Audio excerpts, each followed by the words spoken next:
And now, introducing the new Sneaky G-Man store on SD.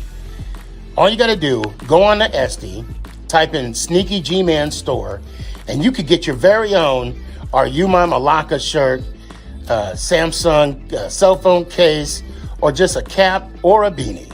Let's go Giants. Ow. Hey guys, I appreciate you wanting to enjoy the show. First, I got to give a couple shout outs. First off, I want to give a shout out to dresscomfy.com. She has the latest and greatest for Sneaky G-Man merch. So please, check it out. dresscomfy.com. Also want to give a shout out to 3 a.m. Water Hydration for the go-getters. Natural spring water. Go get it. Now let's go do the damn thing. Before we do the damn thing, I got to give a shout out to George's Trophies, aka Sergeant M replica trophies. Guys, Father's Day coming up soon. This is the perfect gift. Matter of fact, this is the perfect gift for any occasion. I mean, who wouldn't want a replica Super Bowl trophy of their team? The team that got the ultimate prize, the Lombardi Trophy. So when you get a chance, go to his Facebook page, George's Trophies, a.k.a. Sergeant M's Replica Trophies. Now, we gonna do the damn thing.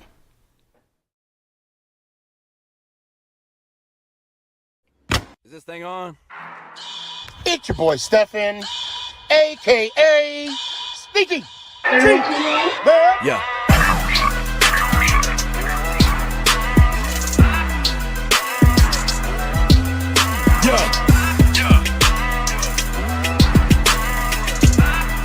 Lyrical assassin. Let's go, Giants. Ow! What's going on, everybody? It's your boy Sneaky. Oh shit! I messed up already. Hold on. Let me start all over. Hold on. What's going on, everybody? It's your boy Stefan, a.k.a. Sneaky G. What's up? Rewind. Start over. All right, good stuff. Hey. So, oh man, I got a show tonight. Tonight I got a show for y'all. I got a guest. I got and yes, you are watching it. It's been a while since I've done a Thursday show. I'm here, not alone, doing a damn thing. Hold on, let me see if I can get the link out on Facebook here. Real cool, Dad. What's up, man? If you can jump on, because you got a game this week too. You got a game this week as well. Anybody who is an Eagles fan watching this, watching TikTok, Instagram, whatever the case may be, you might want to come on the show because I got a local celebrity. I got mad respect for this guy because he's been there. You know, he's been doing the grind. He's been doing the damn thing.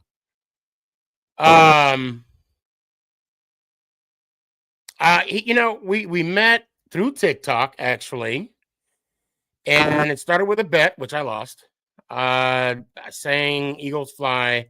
I tried to do a double or nothing, but he was like shave the beard, and Mama Boss wasn't having it, so I just sang the damn song. Even shout out Joe, license plate guy. Even he was like, just get it done, sing the damn song, and move on. Okay, yeah, well, yeah. So I sang the song and I moved on. Anyway, fast forward 3 years later, we've been to 2 drafts together, never a game. I think we've been to 1 game. We've been to 1 game. 1 game. Well, one game, right? And I think it was the first one. I think it was the very first time I was in MetLife. like I said, I call him my nemesis, Philly sports guy. What's up, everybody? Man, Good to see you, Sneaky. It's good to see you, Sneaky. It's man, like yeah, all year long we said we were going to do the podcast and we never did. It's just like Mhm. life is life. So like the NFC show is still out there somewhere. We'll get it back sooner than later. We didn't cancel it. We just paused. We took a little pause this year. You had. I mean, you were busy. You had a lot of things going on. Oh, tell me about it. I didn't because our season wasn't the way I would hoped it to be, but that's either here nor there. But let's cut to the chase. Let me just start off right away. You're right. Let's address the elephant in the room. Thank you. 2,000 yards. His birthday is on the Super Bowl. And you know what? Might be a good birthday present for him. Oh, that would suck if you guys got there and you weren't successful. I wouldn't. No, I wouldn't. I still wouldn't feel sorry for him. Okay. We saw, okay, wait. I like you. I like you, Jamie. You know I do. So I'm not going to treat you like I do other Philly fans, other Eagle fans. Okay. And ironically, my best friend, shout out Cisco out in Phoenix. We grew up together. He's a Phillies fan as well. Okay. For his birthday, I bought him a flag, Super Bowl flag, and a replica ring because plus he's cheap. Yeah, I said that, Cisco. You're cheap. Every Philly fan needs that. Okay. Real cool dad, TP, Jalen. Hold on, who's this other one? Oh, Emac. Yeah, Emac. You better not. All you guys better not go nowhere. Just let me talk to Jamie, and then we'll bring y'all on. Anyway. So I'm chill with him too. I don't go all out, right? I don't, I kind of hesitate. So I'm gonna hesitate a little bit. Because sometimes you and I we get into it too, respectfully, right? Right. And I would say you're welcome for Barkley. I would say, congratulations, but I'd be lying. I'd be lying to you. He did not want to be a Giant. Bottom line. He did not want to be a Giant. And I think he felt disrespected. In a number of ways. I think that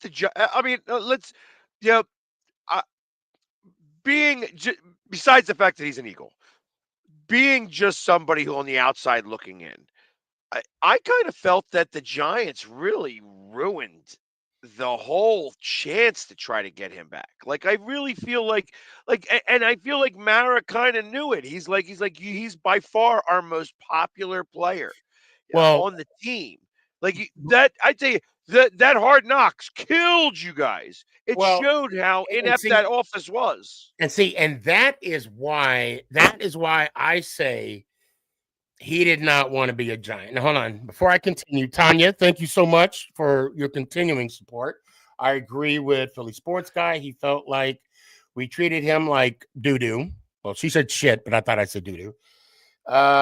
With the way they handle it. Now, and I'm going to push back to Tanya respectfully and you as well. And here's the reason why. 2022, our magical year, he was offered a lot of money. He was offered more than what Philly gave him. Okay. He was going to be the second paid, the second highest paid running back. And he said no. Now, I don't know if he said no or, his people said that because he did fire the agent that made him turn down that offer. Okay. I don't know that communication, but I'm going off of what I know.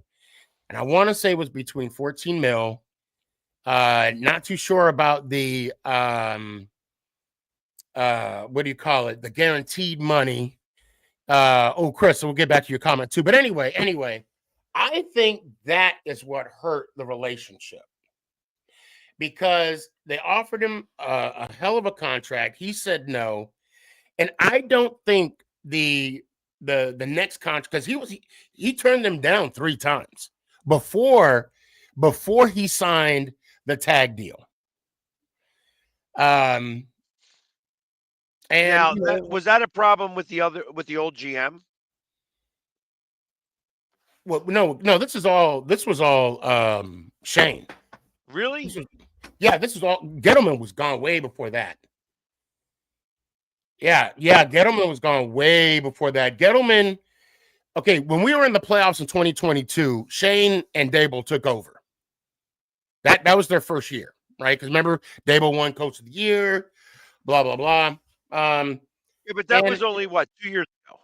Yeah, it's only a couple years ago. Yeah, they're this will be their 4th year in their 5-year contract that they have with the team, both Dable and Shane.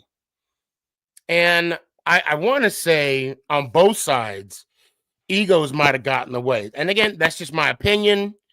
That's why Shane felt that he should test the market, see what he could get, and then when and again in Hard Knocks.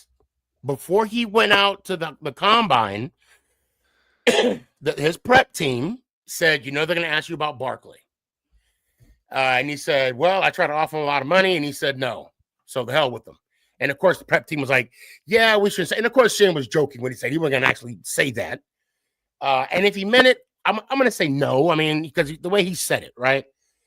So when he didn't want to offer Saquon the contract, want to test the market, see how much money you get. But when they came back with the number, Shane did say, so if he signs for 12, 24, he's going to be a Giant, right? And even the agent was kind of going back and forth, him and Hahn. And then when they came back and said, they're going north of that. Now, I would almost bet, not my beard, I would almost bet one of my challenge coins that in the conversation with the agent, because I rewatched this whole thing, when he said north of that, how much, he wouldn't want to tell him because maybe he wanted to see if Shane would go above the asking price of whoever it was, because he didn't know who it was. Because he even said, is it in the division? I'm just trying to prepare myself. But all that being said, I know I said a long-winded answer. He didn't want to be a Giant.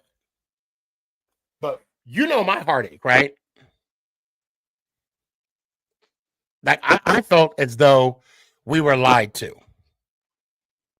Because by him? By Saquon, yes. Because of the fact he said, where I want to be. I'm worried about my legacy. Humana, woof, woof. I'm going to spit in your face and tell you it's raining. If he was chasing you know what? Cowboy fans, you might want to put this on the calendar. Dak, before the season even started. I got to give Dak props. It was last year about Dak's new contract. He even said there might be a chance I'm going to be playing for another team. If he would have said that, I'd be like, okay, all right, I get it. Or I need to take care of my family, blah, blah, blah, blah, blah. Whatever. But, and also too, I realized through that whole transaction that the only people that have loyalty to their team is the fans. That's it. That is it. I brought the box. Oh no, I'm past that stage in grieving. I'm at that anger stage right now. I can tell. But I brought the box just in case, because I know about Giants fans. I mean, all I got to do is mention the last time the Redskins or the Commanders or whatever they were called then were in the playoffs. You guys didn't make the playoffs because of that, and I needed the box. So Well, and ironically, that coach is Peterson still coaching, or did he got fired? Didn't he got fired again. Yeah. he? Got fired again. Yeah, yeah. Can't lose when it's convenient to you. Anyway, I digress. Hey, listen. But your coach at that time couldn't worry about what everybody else's team was doing. Couldn't worry about his own team, and he got fired too. Did he not? Oh, yeah. When you do 2 quarterback sneaks back to back, and then you make excuses at the press. Oh, my headset didn't work. Yeah, you're not gonna. And then you have like 11-minute meltdown at the podium. Yeah, that don't look good for the Giant fan base. No, No, it does not. but I want to bring this up here too. What did Chris? Chris said something. Hold on, Chris. Tiki Barber running his mouth. Oh yeah. And you know what? Hold on. Where's it at? Oh, it's right Third here. one Here up. we go. I found it. Okay. Tiki Barber running his mouth at the time we signed Barkley. Okay. And I'm not going to say any names. I am not going to say any names. He was not far off from the Giants fan base. Yes, he is and will be dead to us. People actually, certain Giant fans, and I'll say not me because I'm not that type. They wanted him to get injured this year. Like they wanted him to get injured this year. Yeah, they could all say that they were right because they were all talking smack. Guess what? On his best year, what did he run for 1,400 yards with the Giants? Yeah. Okay, that's different as 600 yards, right? Big difference. I mean, your offensive line is stacked. I mean, and again, I used the Kevin Durant reference, because look, Saquon was a good player on a bad team. We weren't good. We weren't good. Bottom line. Right. And when so of course teams are going to scheme, put 8 in the box, do what they can to, because that's the main focus. Because Jones ain't gonna beat you. He's not. And if he does beat you, who's he gonna throw the ball to? Saquon. So, you take that away. So you take Saquon Barkley, a good player, and you put him on a good team where you got basically 2. I mean, with Devontae Smith, that Heisman Trophy winner, he could be a number 1 wide receiver on a team. Easy. Yeah, and then we jumped up, traded with the Cowboys. The enemy of the enemy is my friend. Friend on over top of you guys. Yes. And then once you get the following, you got AJ Brown. Correct. So I mean, not only do you have to spread the defense, so you got people to cover those wide receivers. Now you can't put 8 or 9 in the box for Barkley. You can't go in 0 coverage. And I'm not complaining. I mean, hey, your GM did it right. He did what he did. He made a deal with the devil, and it's paying off. Well, up to now. So now that we've got that out the way, the Commanders coming to Philly. It's going to be cold. I hear JD5 does not do well in the cold. That's what I'm hearing. Hold on, Tanya. Let's see what you said, Tanya. She said everyone is mad at Saquon. Yes, I am. But like I said, if he went to the Texans, let's see, no one would say anything. Let's be mad that they fumbled Xavier and Saquon. They said it themselves. You don't pay, right? What he said, yeah, you don't pay a $12 million running back or something along those lines. At the end of the day, I'm not mad at him for leaving. Why? Because at the end of the day, he has limited time to play at his position. Played through injuries, snaps, balls. DJ was hurt and was the heart of the team, and we so quickly want to be. Ooh, did I miss something? No, it just ended. Oh, okay, all right. Because I thought okay.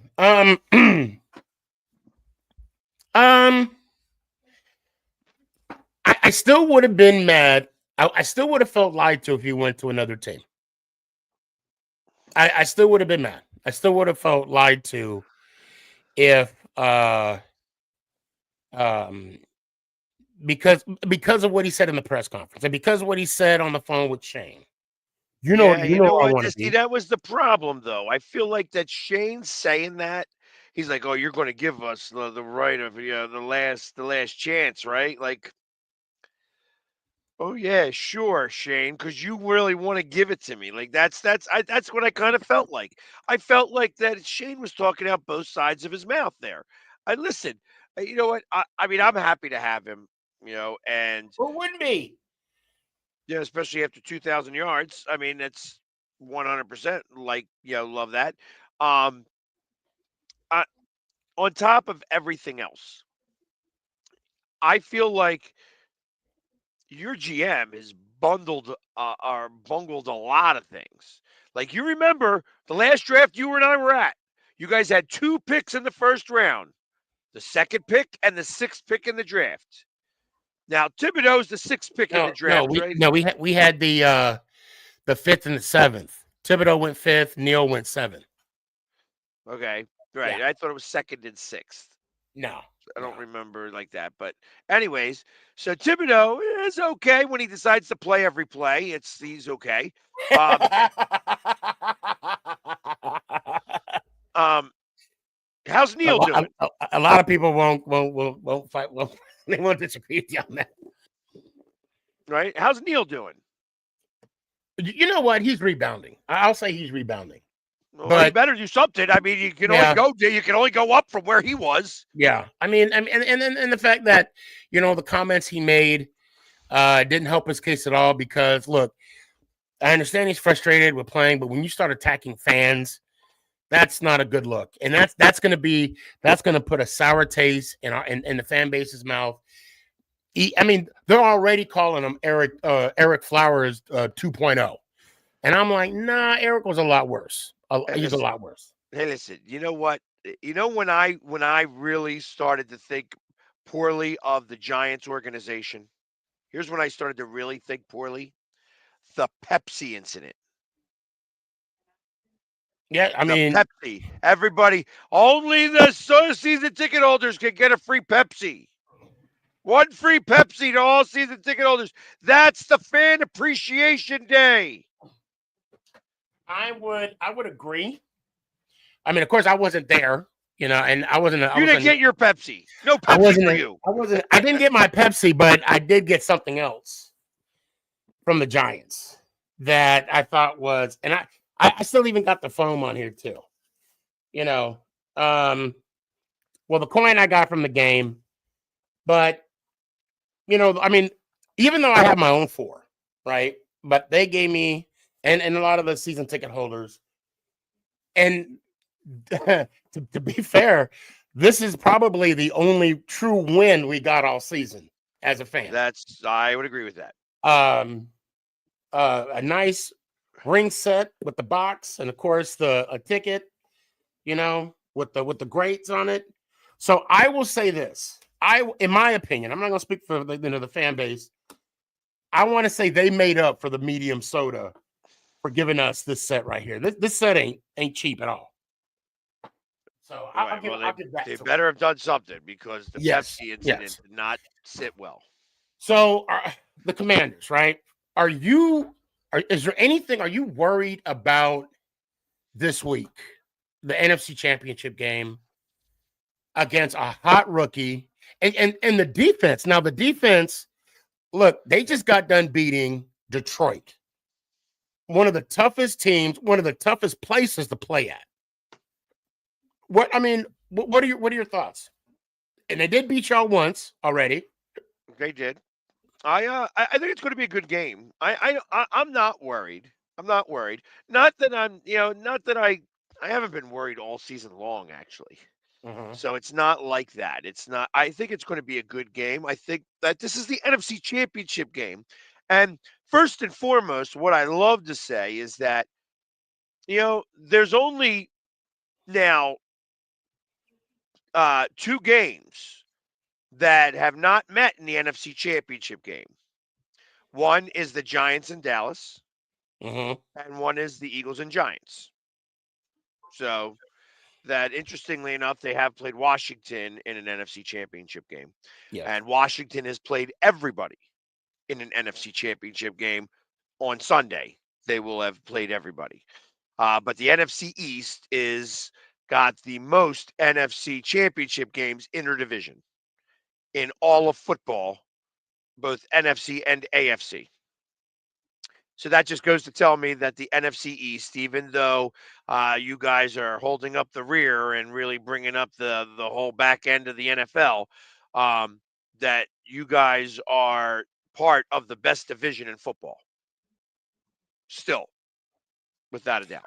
This reminds me of like the early the late 80s, early 90s, where there were three. I mean, we all made. If we were just going to stick with the four teams now in the NFC East, remember back then the East had the Cardinals in there. Yep. The four teams right now, we would all been in the playoffs. Like I'm saying in the early or late 80s, early 90s. That's how it was. It was very common. Just within 2 years ago, we almost all made it. Mm-hmm. Yep. So I mean, there's a lot to be said for that. I think that you guys have had a severe downward spiral, and I blame ownership really on that. I think that ownership is been failing you guys a little bit. That being said, I think it's going to be a tough game. I think that when you look at both of the games, the one glaring thing that stands out more than anything else is the turnovers. Yeah. And in playoff football, you cannot have those turnovers. Now they have not done the turnovers yet in the playoffs, but they are sorry. You can stand up. You can come in. I have somebody that just came in. Anyways, they can't have the turnovers like they had in the first two games. There's no, they will not win.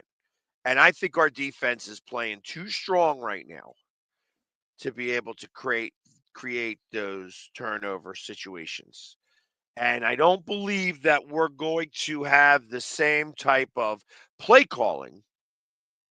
I think the play calling was a little bit strange because of the fact that in that second game, because of the fact that we were playing with our second and then third string quarterback.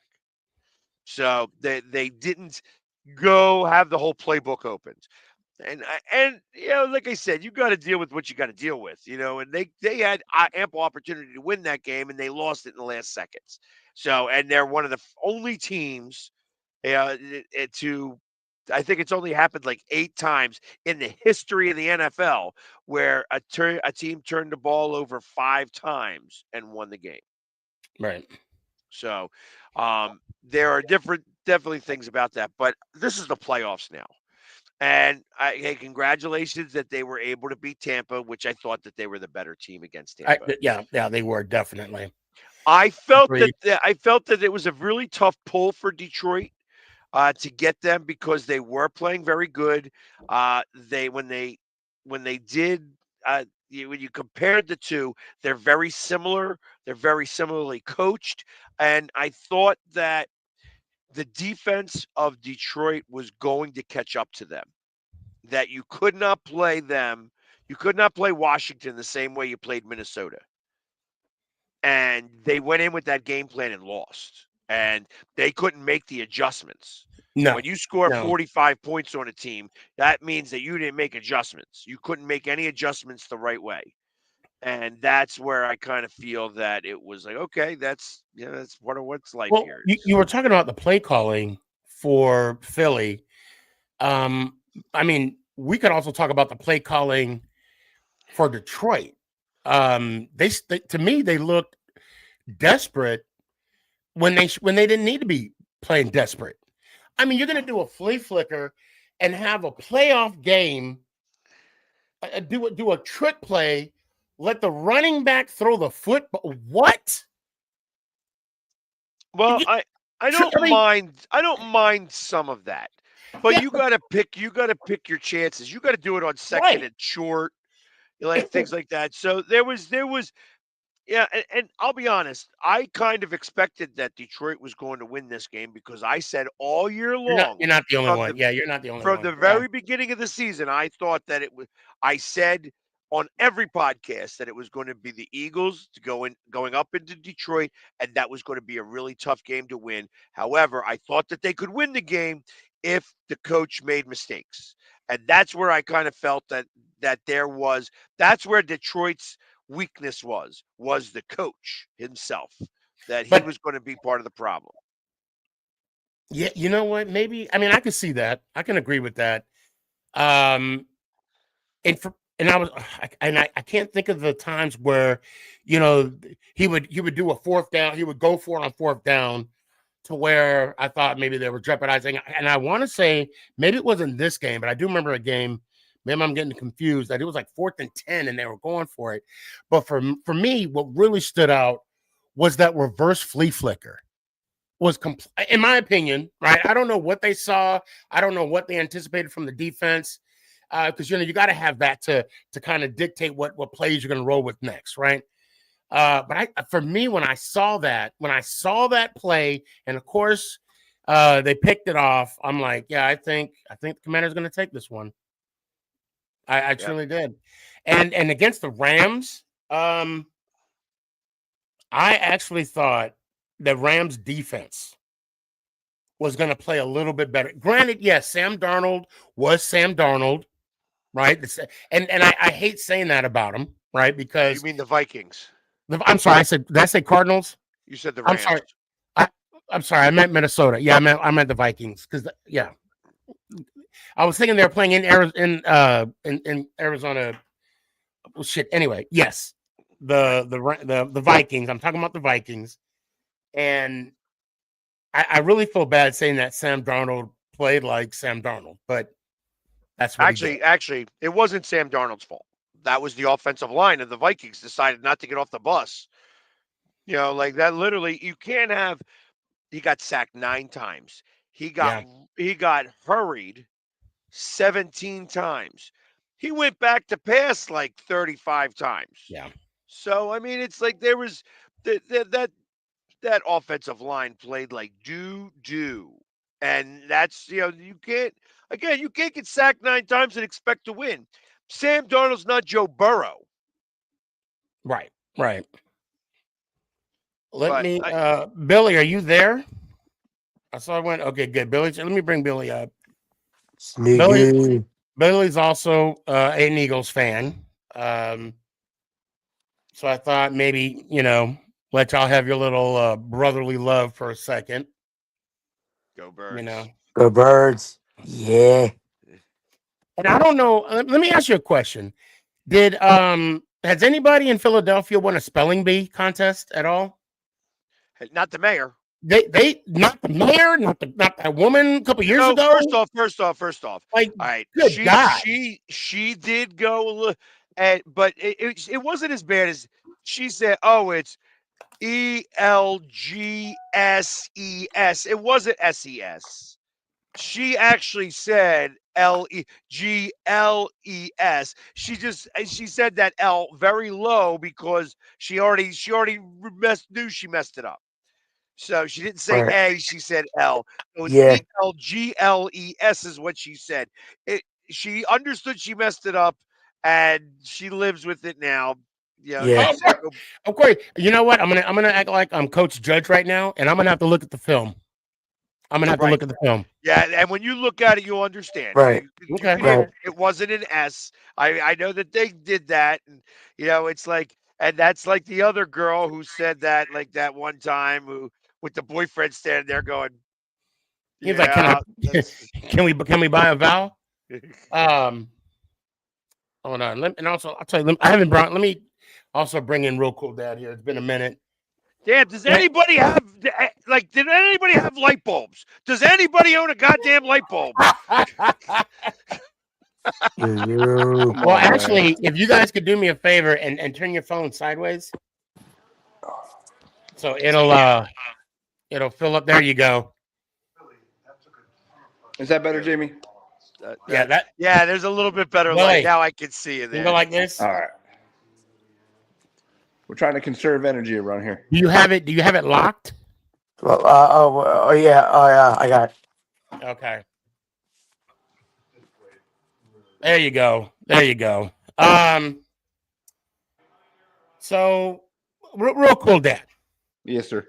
AFC Championship game. I know I tagged you in that little post I did about Patrick Mahomes. I didn't realize that when they said, "Oh, here we go. Here you go. Here's another Chiefs fan." Now, I played high school. Well, he was varsity, but I can say I was on this, of course, same team. I was a freshman when he was varsity, but he's been a Chiefs fan for as long as I can remember. And when you guys won your first one, was it 2019? Mm-hmm. Him and another buddy of mine was the first person that came to mind. Now, I basically said we got to give Pat Mahomes, despite the refs call, but beside you say what you want about the refs, right? But the fact that the guy has been in every AFC Championship game at minimum in his career. 8-0 in the divisional round. That's unheard of. No, not 8-0. I'm sorry, Tom Brady. Yeah, because this is his what? This is his 8th year, but he sat out his rookie year, so this is his 7th year as a starter. Right. Right, and this would be yeah. He's like what, undefeated in divisional round. Correct. I mean, you got to give him some kind of respect. I mean, this is just it's been a good stretch. It's been a good stretch. Hold on, Chris Bryant said, PSG look afraid. Look, I hope you're coming up, Chris. I don't want to hear that you're scared and it's too much money. You may not see your team up here again. So I do okay, and Philly, I gotta come clean. Okay. I don't know if you heard, and because I didn't post it on TikTok, and I should have, but Chris and I, we have a bet. And the bet is the way the bet works. If Chris wins, he really wins. And if I win, I actually lose. I lose, right?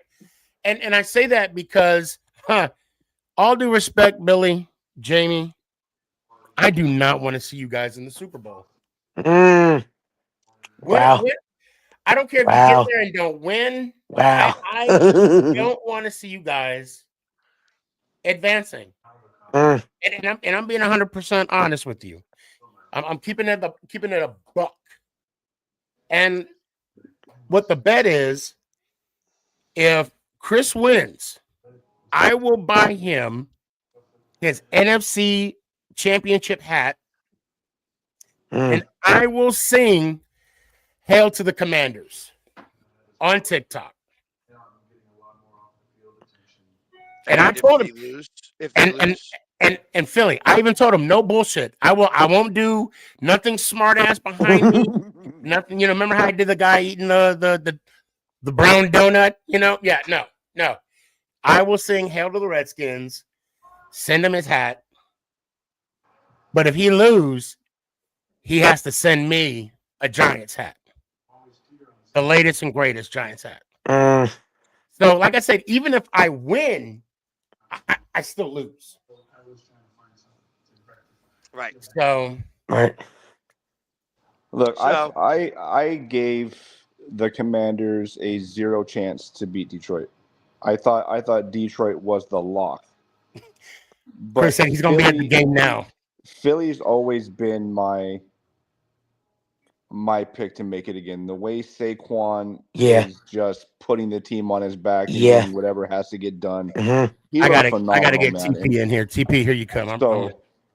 I think we'll have a rematch of, I think it'll be an Eagles Chiefs Super Bowl. I don't believe that. I don't believe that either. I'll tell you why. Not because the Chiefs aren't deserving. Right. I tell you, but I'm going to put the tinfoil hat on for this. Mm. I feel that realistically, if the Chiefs were to win the three-peat, as everybody kind of thinks that they may because of all the ref stuff, and I'm not talking about any ref stuff, but that would make Patrick Mahomes, Travis Kelsey, and Taylor Swift in the midst of that bigger than the NFL, and nobody's bigger than the NFL. And I feel that just for that alone, you're going to see a game that may be called a lot differently than it was previously. And I will also tell you that in the offseason, you're going to see the Mahomes rule come into play. You're going to see an embellishment call be able to start coming out. That embellishment call is going to come. He won an Oscar for that. Oh, let me stop right. Let me get on before I go out of bounds. Oh, let me get pushed. Like,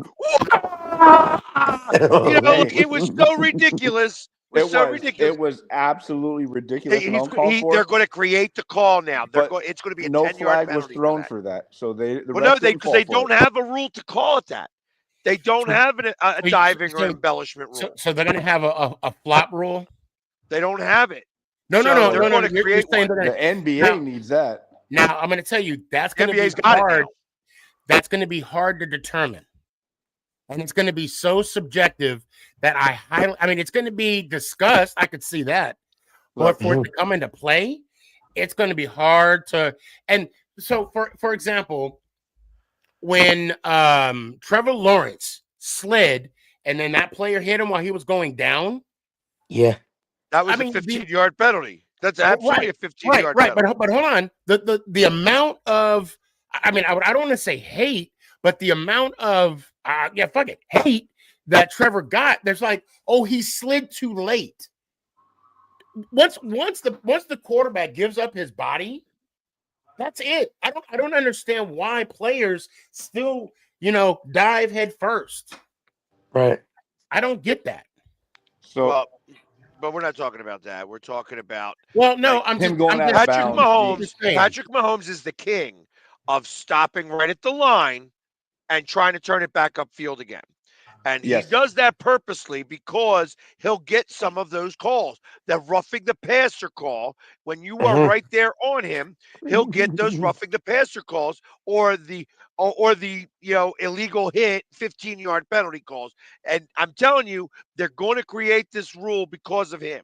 And because there's now way too many teams that don't like it. And they don't have it now, but I love the fact that they didn't throw the flag there for that.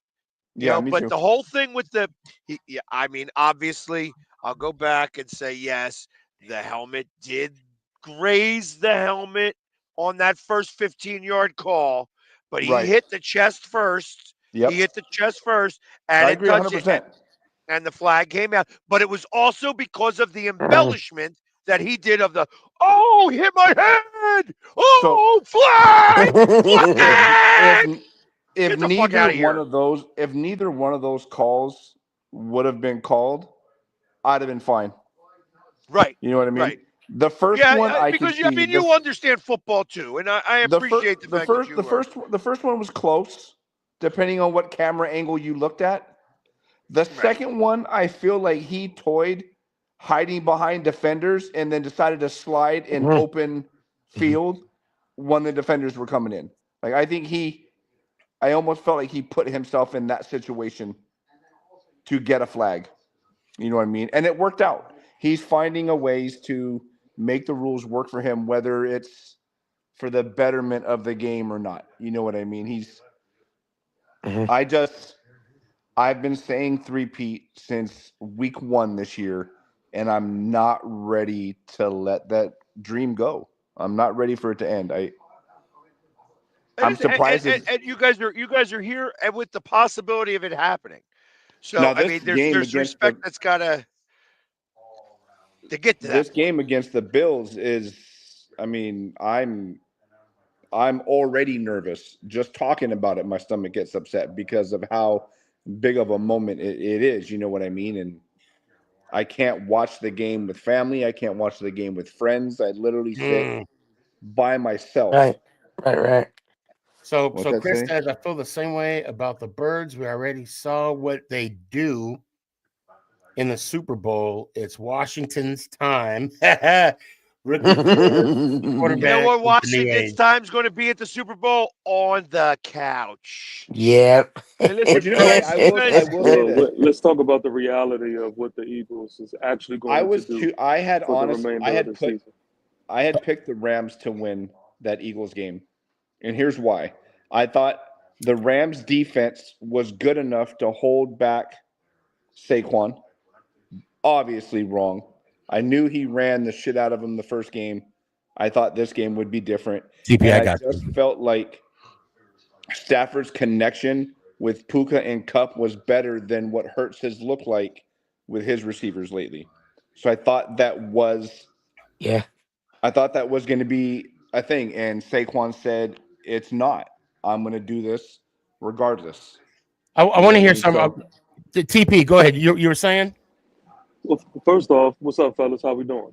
How we doing, TP? I'm just here to just bring these Philly fans back down to cloud nine, because what I would hate for this to happen is for y'all to get so excited about this moment and get disappointed again because you do not gain a ring. I'm actually your friend. I'm actually here to make sure that the letdown is not as harsh as it possibly can be. So let's just talk about it. I want to hear from y'all. Are there any major concerns that you have for the remainder of the year? are you talking for the I'm Eagles? I'm talking any Eagle fan on the panel. Oh yeah, I've got concerns about the Yeah. passing game. He's been, he didn't play for about a month, and I was hoping Yeah. that he would be a little bit together, a little bit more together with the passing game this past week, Yeah. and he wasn't. Right. It seems like the only receiver right now who's even able to get some of these balls is Dallas Goddard. And I think that you're going to need more of that Right. than you're going to need Right. more of that against Washington. You can't just, Right. you're not going to be able to just do this with just Saquon. You're going Right. to have Right. a You little got bit to of have a passing everybody. game. Beyond that, I don't really have concerns. I think that this defense is really, this defense is the best defense I believe left in the playoffs right now. Mm-hmm. And with that being said, I look back at the first game against Washington and look at how we were able to shut down their biggest weapon, is Scary Terry. You know what I mean? Yep. He's by Yep. far their best weapon. With a very close second being Jadon Daniels. He's had a fantastic year. And Yes. he's going to get his. He's going to get some yards. He's going to be able to put this team on his back a little Right. bit. Right. And when he lost that first game against the Eagles, he took a lot of the responsibility, and that's not something that a rookie does. So Right. all of those things, Washington has got a good future ahead of them with Yeah. everything that's going on. That being said, I feel that they don't have the veteran leadership who has been there up to this point to help get them over this hump. And I feel that that's one of the strengths that the Eagles happen to have over top of Washington. And I think that until now, I can't talk about next year. Next year, I think Washington's going to be around here for a little while now. Washington's going to become the new Cowboys, I guess, if you want to look at it like that, in terms of, I think, perennially getting there. The Eagles have been perennially getting there since 2000. I understand there's only been one ring, and if you want to use that as the measuring stick, well, we've got one, and out of the NFC East, we got the last one. But that's beside the point. We got to get there, and we got to do the things we got to do. Right. We Hey, got to Fleet. win the games to be able to prove everybody wrong. Because Right. once we get our second one, we're still going to be down in the number count. But guess what? We won this one. So then everybody's going Right. to say, Right. Right. well, we Right. got Right. five, we got What's up, three, we got TP? four. If you're Well, talking to Sneaky, we got eight. first of all, But it won't Sneaky, matter. where'd you find this guy from? Because I've never met a Philly fan with some type of sense.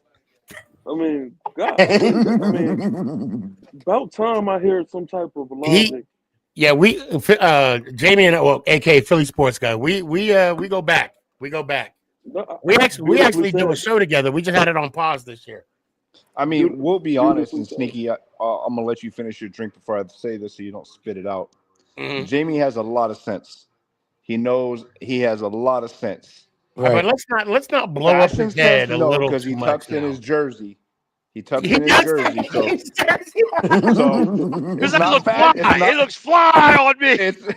It's not fashion sense that he has, but when it comes to ball, Hey, he's got it. you know what? That is a cardinal rule. You do not tuck in a jersey. I don't care who you are. Hey, you know what? You watch all them players on the field, they tuck in their jersey. Well, they because they don't know that someone needs to tell them. This Oh, I is what and I'm think TP, interested in seeing. Oh, go ahead, see. TP, just so you know, real cool dad. He's a diehard Chiefs fan. I don't know if you caught on Oh, to that.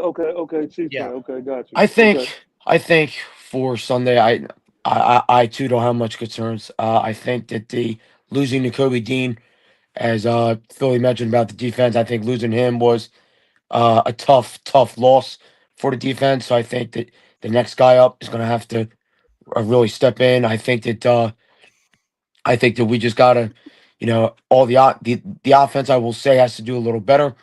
Not just Saquon, like since Philly said, not just Saquon. I think they gotta use other weapons. They got AJ, they got Devontae, Dallas. They gotta use them all. I think. Okay. Now, Jamie, help me with this, right?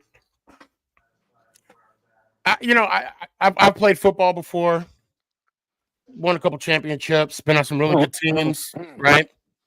And I go by the rule.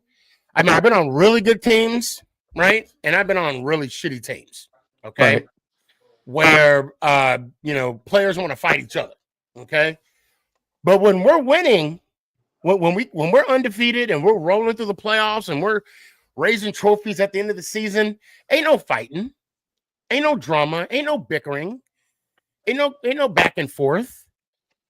Explain to me why AJ Brown and Hertz is having this dysfunction Yeah. that they are, and even Mm. even though they got along for one game, and Hertz came after the press conference, said, "Is that what y'all wanted?" When he initiated, I don't want to say he initiated, but the story was, when AJ Brown was talking about the passing game being Mm. a issue with the team. I mean, help me understand that. Like, why have drama when you're one game away from the Super Bowl? You're It don't right. make sense to me. I mean, is it about the numbers for him, or does he want a ring? I haven't heard anything about any drama this week. There's not. Yeah, you're talking about the drama from. You're talking about the Pittsburgh game. That's how long ago that was. That was week 14. Yeah, I Uh, was there. yeah, So we're not going to talk about AJ Brown sitting on the bench reading a book. that was. But hey, listen. You know what? So every time AJ Brown is up there and he gets animated, what happens? Oh, he's angry. He's not getting enough reps. So he's reading a book. Now he's reading a book. Oh, he's not into it again. Are you kidding me? He lose. You know what? Truth of the matter is, we're still winning games and we're in the NFC Championship game. Maybe Yeah. if the Giants started to read some books about how to be better players, they'd be better players. It's okay. It's okay to say you don't know. It's okay to Yeah. say you don't know, because I just think to me, I just think it's odd when you're winning, when you're on a successful team. Right. Right. Okay, Right. you may Right. not be getting the touchdowns, you may not getting the receptions, your quarterback may not be as accurate as you want him to be, or he can't read a defense like you want him to. I get that, but you're winning.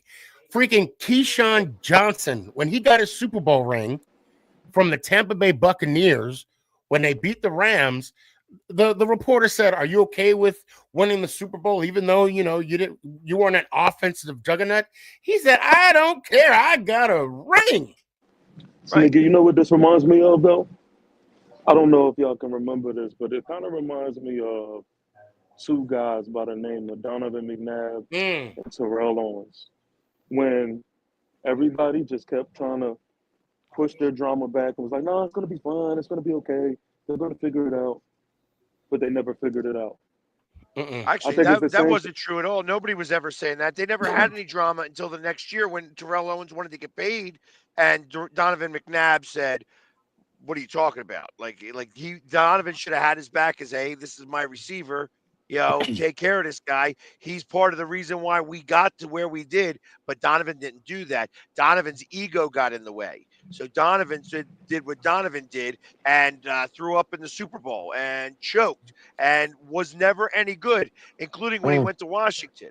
So, but that's okay that you guys want to continue to That's what try to Jalen bring Hurts. stuff up. That's what y'all You gonna can say bring about that Jalen stuff up. Hurts. Hey, listen, Y'all gonna I say would the same worry thing about about what the Jalen Hurts. Giants are going to do with pick number 3. You're going to get Shador? We Are are, you getting we already Shador? know. Because you guys are on We the already know clock what as we're far gonna as do. I'm Hey, concerned. look at this. It's We funny you already say know. that because Danny said we'll be back once we get the great Shadur Sanders. Bookmark this. But go Listen, ahead, I'm gonna tell you TP. this. Go Let me tell ahead. you this. What's one of these days? What's going to happen is Jalen Hurts, which already actually kind of happened earlier in the season, but Jalen Hurts is going to be full-fledged exposed. Right now, he is hiding behind Saquon. He is hiding behind AJ Brown. Mm. He is hiding behind that offensive line. Hey, listen. How many games has he won since he's got in the league? I want you to look it up. Google it. Google it. And you tell me how many people have been in the league for as long as he has and won as many games as a quarterback. You tell me that. And you could say he's been hiding or behind anybody. Truth of the if you don't matter want a is ring, it that don't mean a you want thing. Daniel Jones. If you don't You want a wish Daniel ring, it Jones don't could mean a win some thing. games, don't you? He's Go talented ahead, too, TP. Daniel Jones. If Pat Daniel has. Jones had all of the recipes to cook up the meal that y'all cooked up, then he would be just as successful. Well, maybe if you guys had a better franchise, you guys have a better team. That's kind of I what I agree with that look at it. wholeheartedly. That your I agree with ownership that is really wholeheartedly. defending. So you But guys can talk all the bap you want. You're watching from the couch and have been since October. Since listen, October, you but you want guys to were know the out of the difference? playoffs. You want to You know were the the difference first team between out of the us? playoffs. This is the difference between us and y'all. We could afford it. We could sit back and kick our feet up knowing that even if y'all win this year, you're still playing catch up. So how you don't know how that feels like. You See, know, y'all, and let me guess. Let me guess. You got to witness 2 Super Bowls, and okay, good for you. beautiful. Guess what? Beautiful. Guess what? And I will get my second Super Bowl this year. And then guess what? We're even as far as our lifetimes. In our lifetimes, we saw 2. I've been to the Super Bowl 4 times. You don't remember being there before because you weren't born yet. But what I can So tell you is this. See, that's why I'm on the show, because I'm here to remind you that you think you're gonna win it this oh, year. this And is I'm like here a to let you Dallas know Cowboys it's fan. Are not we kidding Hold happening. me? on, hold You on, guys hold are on. better than the Dallas Cowboys fans. Don't do that. Don't become a Dallas Cowboys fan. You're I'm becoming a better than Dallas that. Cowboys fan. I'm better than that. Oh, I got 8 championships. If you want to go Let, by let, him, big let him time, finish, Jimmy. No, Hold on. Let him no, finish. I Go love it. ahead, TP. First of all, I love it because what we're seeing right here is him being frightened because he knows that I'm speaking the truth. This is just nothing but his concerns being just oozing out of his body right now. Listen, all I'm Well, saying you is know this. what? All I'm saying I, is this. Hold on, real cool, Dad. Hold on. Go ahead. I'm gonna make it this simple. We know what the Eagles are really about. They're being exposed. Only reason they survived the Rams is because of the weather conditions. Slay was getting cooked that whole game. If they was able to pass the ball, that would hold have on. been a He got an whole interception completely. that game, That, right? He got yeah, yeah. And guess what? Guess a what? beautiful Because interception that game, right? the elements Oh, the prevented them from elements. doing it. Oh, the Yeah. elements. It Okay. didn't snow then. Okay. It wasn't Okay. even I snowing love it. then. Come I on, love it. It TP. doesn't Come have to on, snow TP. for it. I thought It you know doesn't have to snow football. for it I to be. thought you know It football. it doesn't have to snow for a different elements to affect the ball for them to be slipping while they're running. You know, Puka was burning Slay. We've seen it. We've seen it all game. I watched the game just like you. Oh my God. I got Oh, TP right here. Hold on. I got some TP right here. hey, look, guess what? I've heard that plenty of times. I heard that plenty of times. Mission I accomplished. knew that was gonna come. I knew that Mission you. Well, of accomplished. course, My if you're boy going to be TP called getting TP, you're cooked going to have that outside. Exactly. joke thrown at you. All I'm And you know saying what, is, TP? I'm gonna say this: as long as I've known you, and it's been about a couple months now, that has never came to my mind once. that's I'm gonna beautifully tell done. you, why that has never came to my mind because I got this kind of TP, this kind. so I got so this is my first time meeting TP. I ain't been on Sneaky Show in never forever, and I apologize for that. I should swing by more often. You're But here now. That's all that matters. I can't be the only one sitting here thinking that TP's voice sounds like Shock G from Digital Underground. Oh my God, you're right. Bro, I cannot be the only Oh, one. I can hear it now. Talk to me, TP. Talk to me. The Humpty Dance is a chance to do the hump. I'm trying to think of what was the last person. Somebody said I sounded Hey, like hey, Pop hey, Smoke. Somebody said I sounded like Pop Smoke. tell Somebody me, said that I tell me you sounded. got busy in the Burger King bathroom. Come on, tell me. No, I'm playing. Don't tell me because your wife might be around. Never mind. Dang. I want to get you in trouble. I want to get you. In trouble.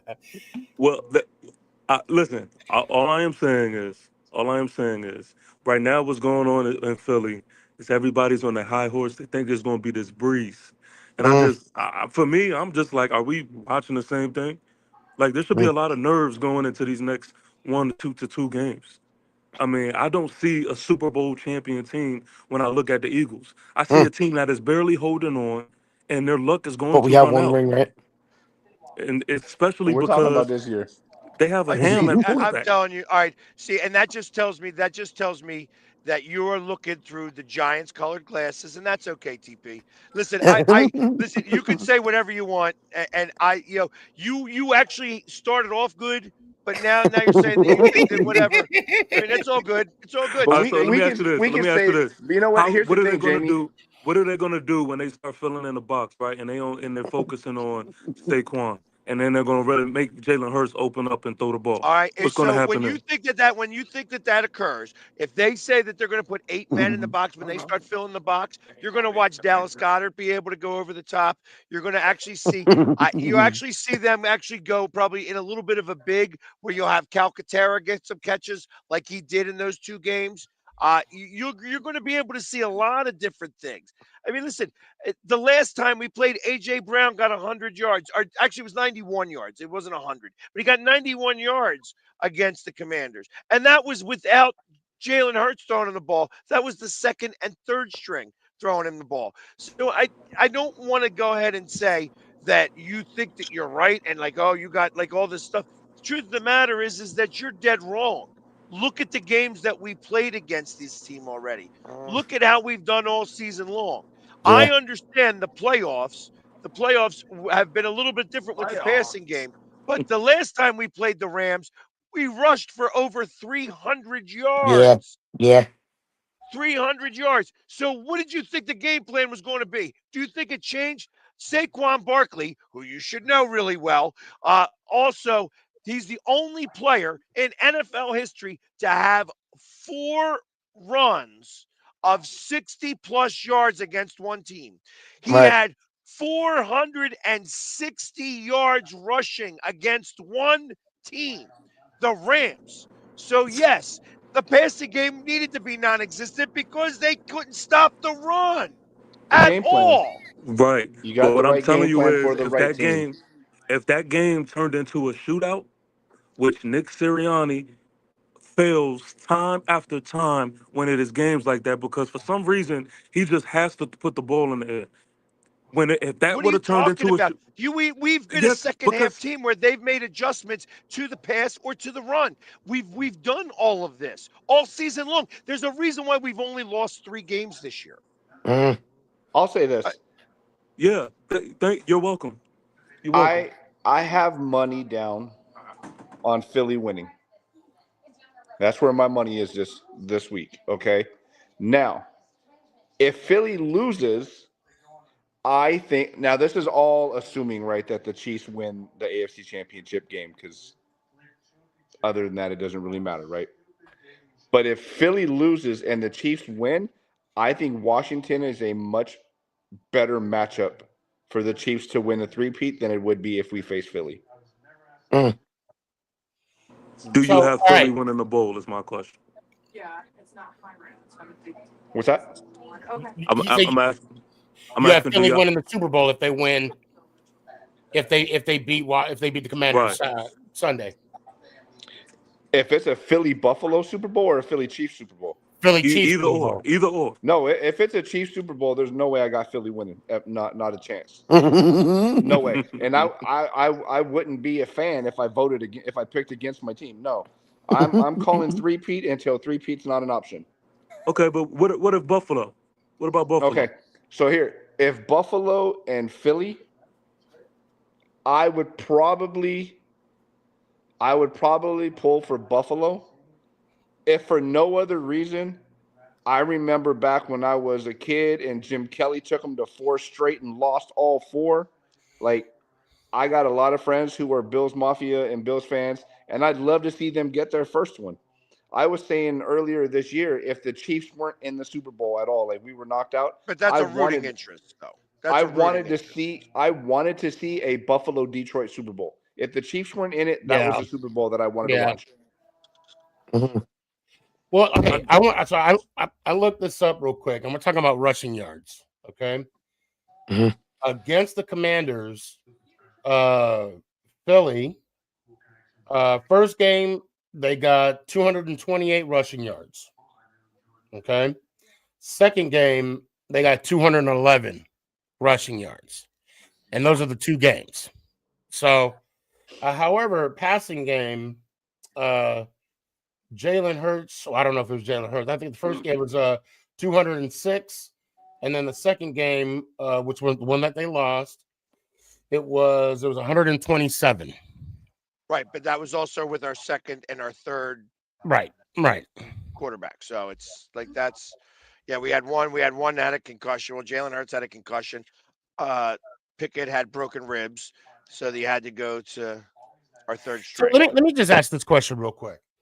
With Detroit's loss Sunday, is that the issue when a team gets a bye?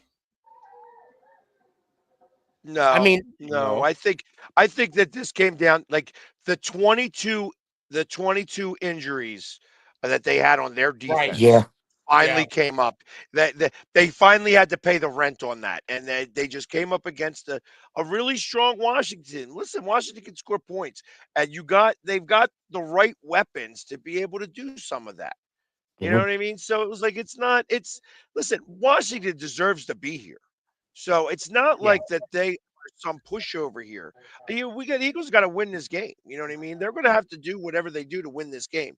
But Mhm. I think this is the one thing that I will tell, and they have said this for years. So you could say whatever you want to about our offense. That defense wins championships. Yes. Right now, we Yes. have number one defense in the league. Yeah, we And do. not only that, is it the number one defense in the league, it's the youngest defense in the league. That's something to be scary about for The next couple Chiefs. of years. Everyone said that the Chiefs don't look the same because our offense isn't clicking and this, that. But our defense is top three. Like we have a great defense, a great run defense. We may not have a lot of sacks, but we have a lot of pressures. Our DBs are holding it down. So I mean, we're. I mean, What's like you the said, what's the sta- we got to get past Buffalo first, and that game alone gives me bubble guts. But we get past that, and then we'll see what happens in the Super Bowl. what's the status of Quinyon Mitchell? Playing. Full participant playing. Okay, he's What playing. about Okay. Hurts' knee? Hurts, I think, is going to Uh, probably play. He yeah, was he's limited in definitely practice. playing. He's absolutely playing. He was I limited in practice, though, it's I think. yeah. Well, I mean, so was the center too. So And it was Dallas like, Goddard will probably play too, despite the ankle injury. yeah. I, I I think don't I don't everybody's foresee. going to play because they understand the consequences of not playing. That doesn't mean they're 100%, but who is 100% this far into the season? Right. Correct. Right. Right. That's why they give them those Novocaine shots and stuff like that, Yep. just so that I you mean, don't feel it. I said it early in the season. We would not be in the playoffs. We would not be where we were if we didn't get lucky and Kareem Hunt came back. Because when Pacheco went down, we were just dead in the water. And Yeah. Kareem I mean, Hunt let's coming talk back. about it 2 years ago. Think about it 2 years ago. I mean, the fact that there was a little bit of a longer of a halftime show, and the fact that Mahomes was able to get the full treatment that he needed, On because if his it was ankle. a normal halftime, he wouldn't have been out there for the start of the third quarter. He would have finally come out, but it would have been taking some time. And ultimately, he balled out, but he also balled out because he got a full treatment. You know what I mean? So it's like that. You think about this in a normal way. When he was hurt at the end of the half, had he had to come back out in 15 minutes, he'd have never been able to do it. Yeah. So that's and listen, there's a reason why he's one of the best, if not the best, in the NFL. You know what I mean? So I'm going to give those props and those flowers there. I said it then, and I can still say it now. However, he was also the bearer, or of a little bit of luck there because it was the Super Bowl and they did have a 45-minute halftime show. I And mean, I'm gonna say 45 this, minutes. man. I think I can't. Philly's actually done better than I expected them to do, especially in the beginning of the season, because I Yeah. thought when Jason Kelsey left that there'd be more of a fall off with Jalen Hurts calling the defense and the taking control of the old line and calling the blocking assignments. Um, I thought he took the position well and did it. You know what I mean? I thought there'd be a little bit more of a fall off. I actually thought because of the collapse, it was gonna fall into the season. But of course, once you guys got the addition of Saquon, I mean, I knew that wasn't gonna happen. I knew that wasn't gonna happen.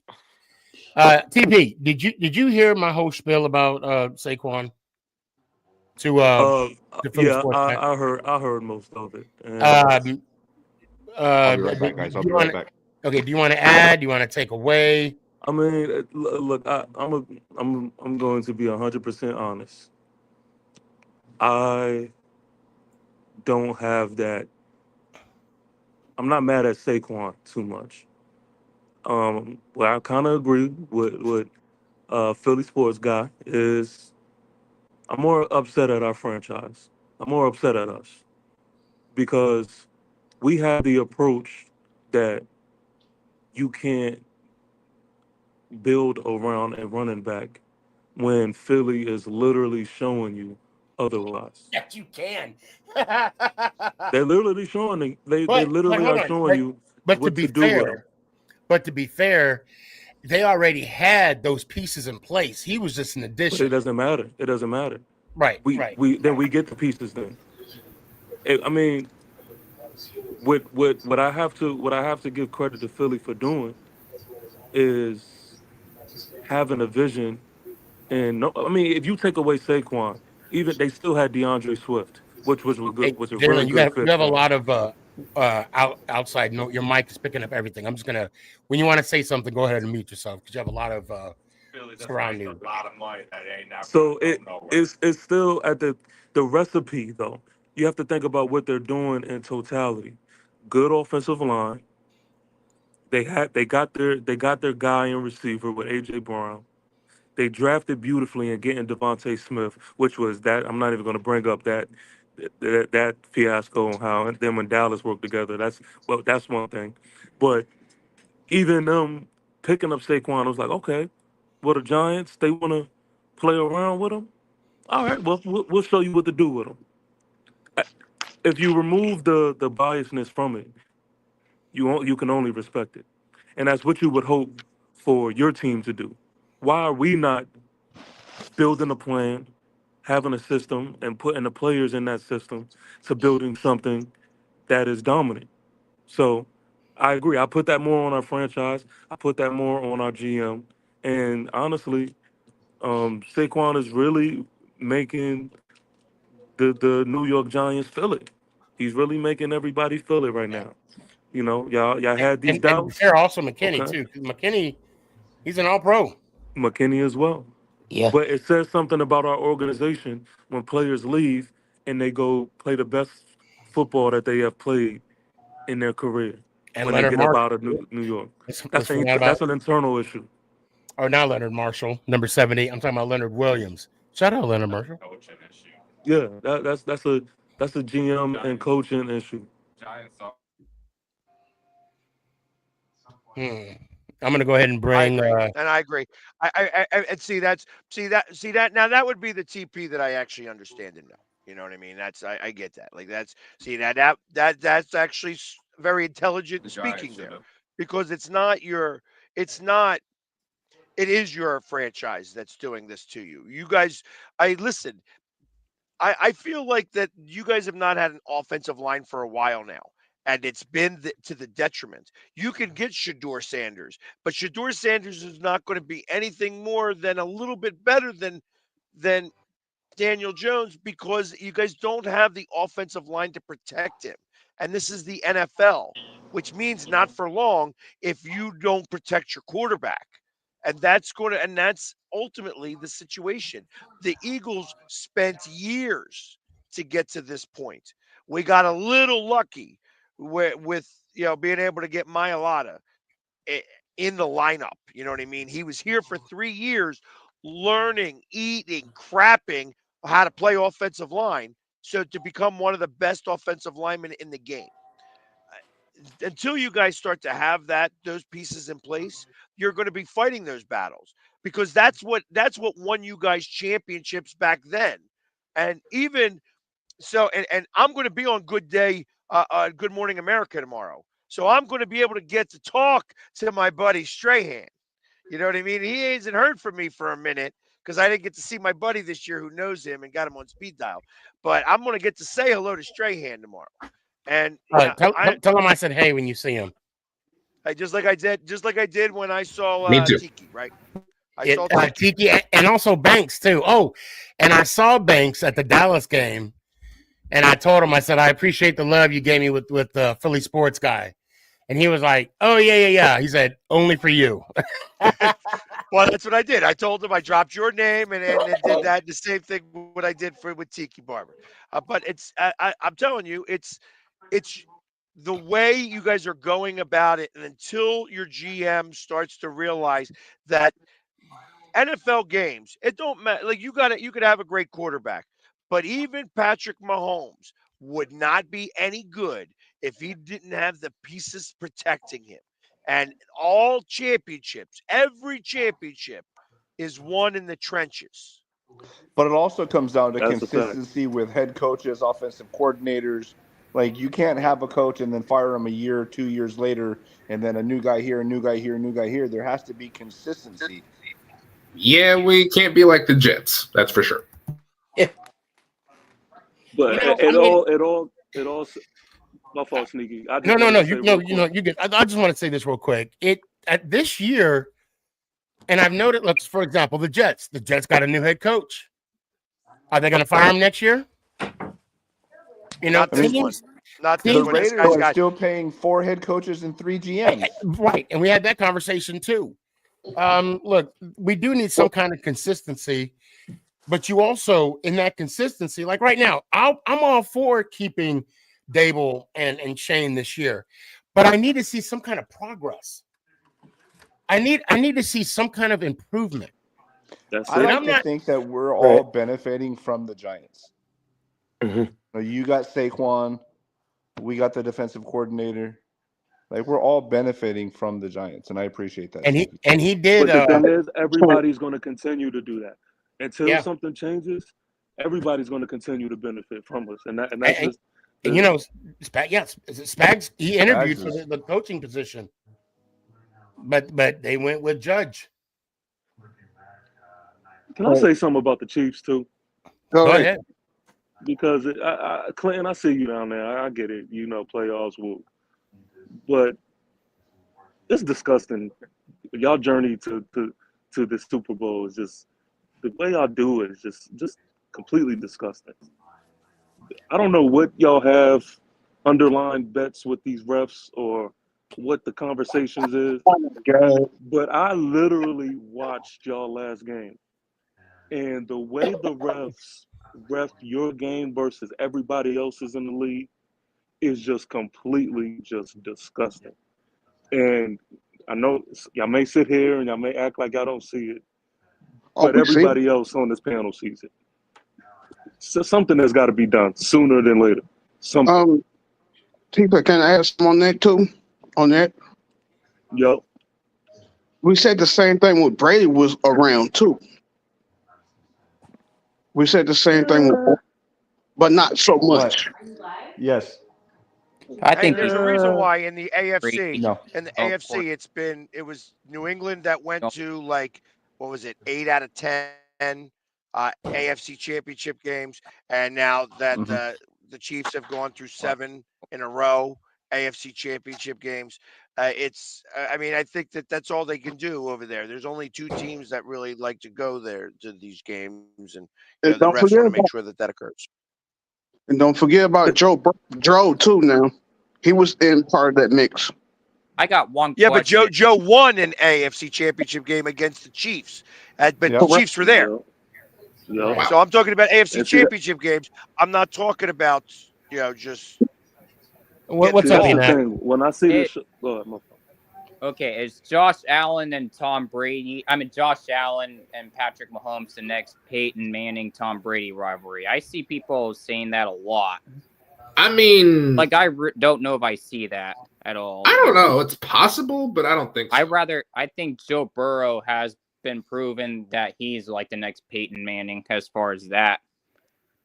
Uh, I'm not really a fan of comparing rivalries like Peyton today's and versus it's back then. not. You know what I mean? Josh Allen is, I think, is phenomenal, but he right now has the. I think Josh Allen leads the league with roughing the passer calls. Hold on. Pause. Really? Wait. Time out. Billy, I hope you have enough for everybody. You better. That's all I'm saying. That's all I'm saying. You better have enough for everybody. So you were saying Josh Allen has more Roughing the passer most calls. roughing the passer calls? Then he turned off his camera. Hey, you know what? Good on you, Billy. I guess he don't have enough for everybody. Oh yeah, you This is guys my know thing. that Tom Brady, all his Super Bowls were won by the defense. Hold on, By Emac. Go ahead, defense. TP. Well, my thing is just as a fan, right? Just removing every biasness from it. I just want to see the showdown that we deserve to see. I want to see a well battled Patrick Mahomes versus Josh Allen without the referees interfering. And you're not going to see that. You're not going to see that. Unfortunately. And you know why? You know why you're not Okay. going to see it? Because you already believe that it's a thing. Once you believe it's a thing, that's all you're going to see. It's You're not. just You're waiting. not going to. You're just You're not waiting going when to it's see going it to any happen. other way. You're just going to wait. Okay, well, let me ask this: whenever it happens. Do I believe it's a thing, or is it a thing? Either way, if you believe it, then it is, right? Like you look at those two roughing the passer calls, and I had said it when we were just talking to Jamie. If none of those would have been called, I'd have been fine with it. But the rule says if there is head contact, the refs have to throw the flag. Now, they didn't throw it for Jared Goff, and they should have. Now, that's an issue. Why aren't other quarterbacks getting the calls? It's not whether the calls are correct that Pat's getting. It's how come other ones aren't getting it. Now, you could look at all the other calls. The Chiefs have one of the highest offensive holding penalty calls in the league. We have penalty calls all the time. Do we get penalty calls in situations that benefit us to extend drives? Yeah, but those two roughing the passer calls that we got in that game added up to 3 points. Those two drives added up to 3 points. Hey, real cool, Dad. May I ask you something real quick? Sure. So, did you know that all of Tom Brady's Super Bowl wins were basically him being carried and won by the defense?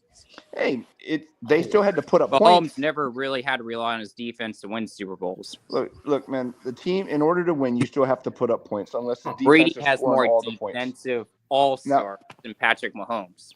But in that game that we had, those two roughing the passer calls got us 3 points.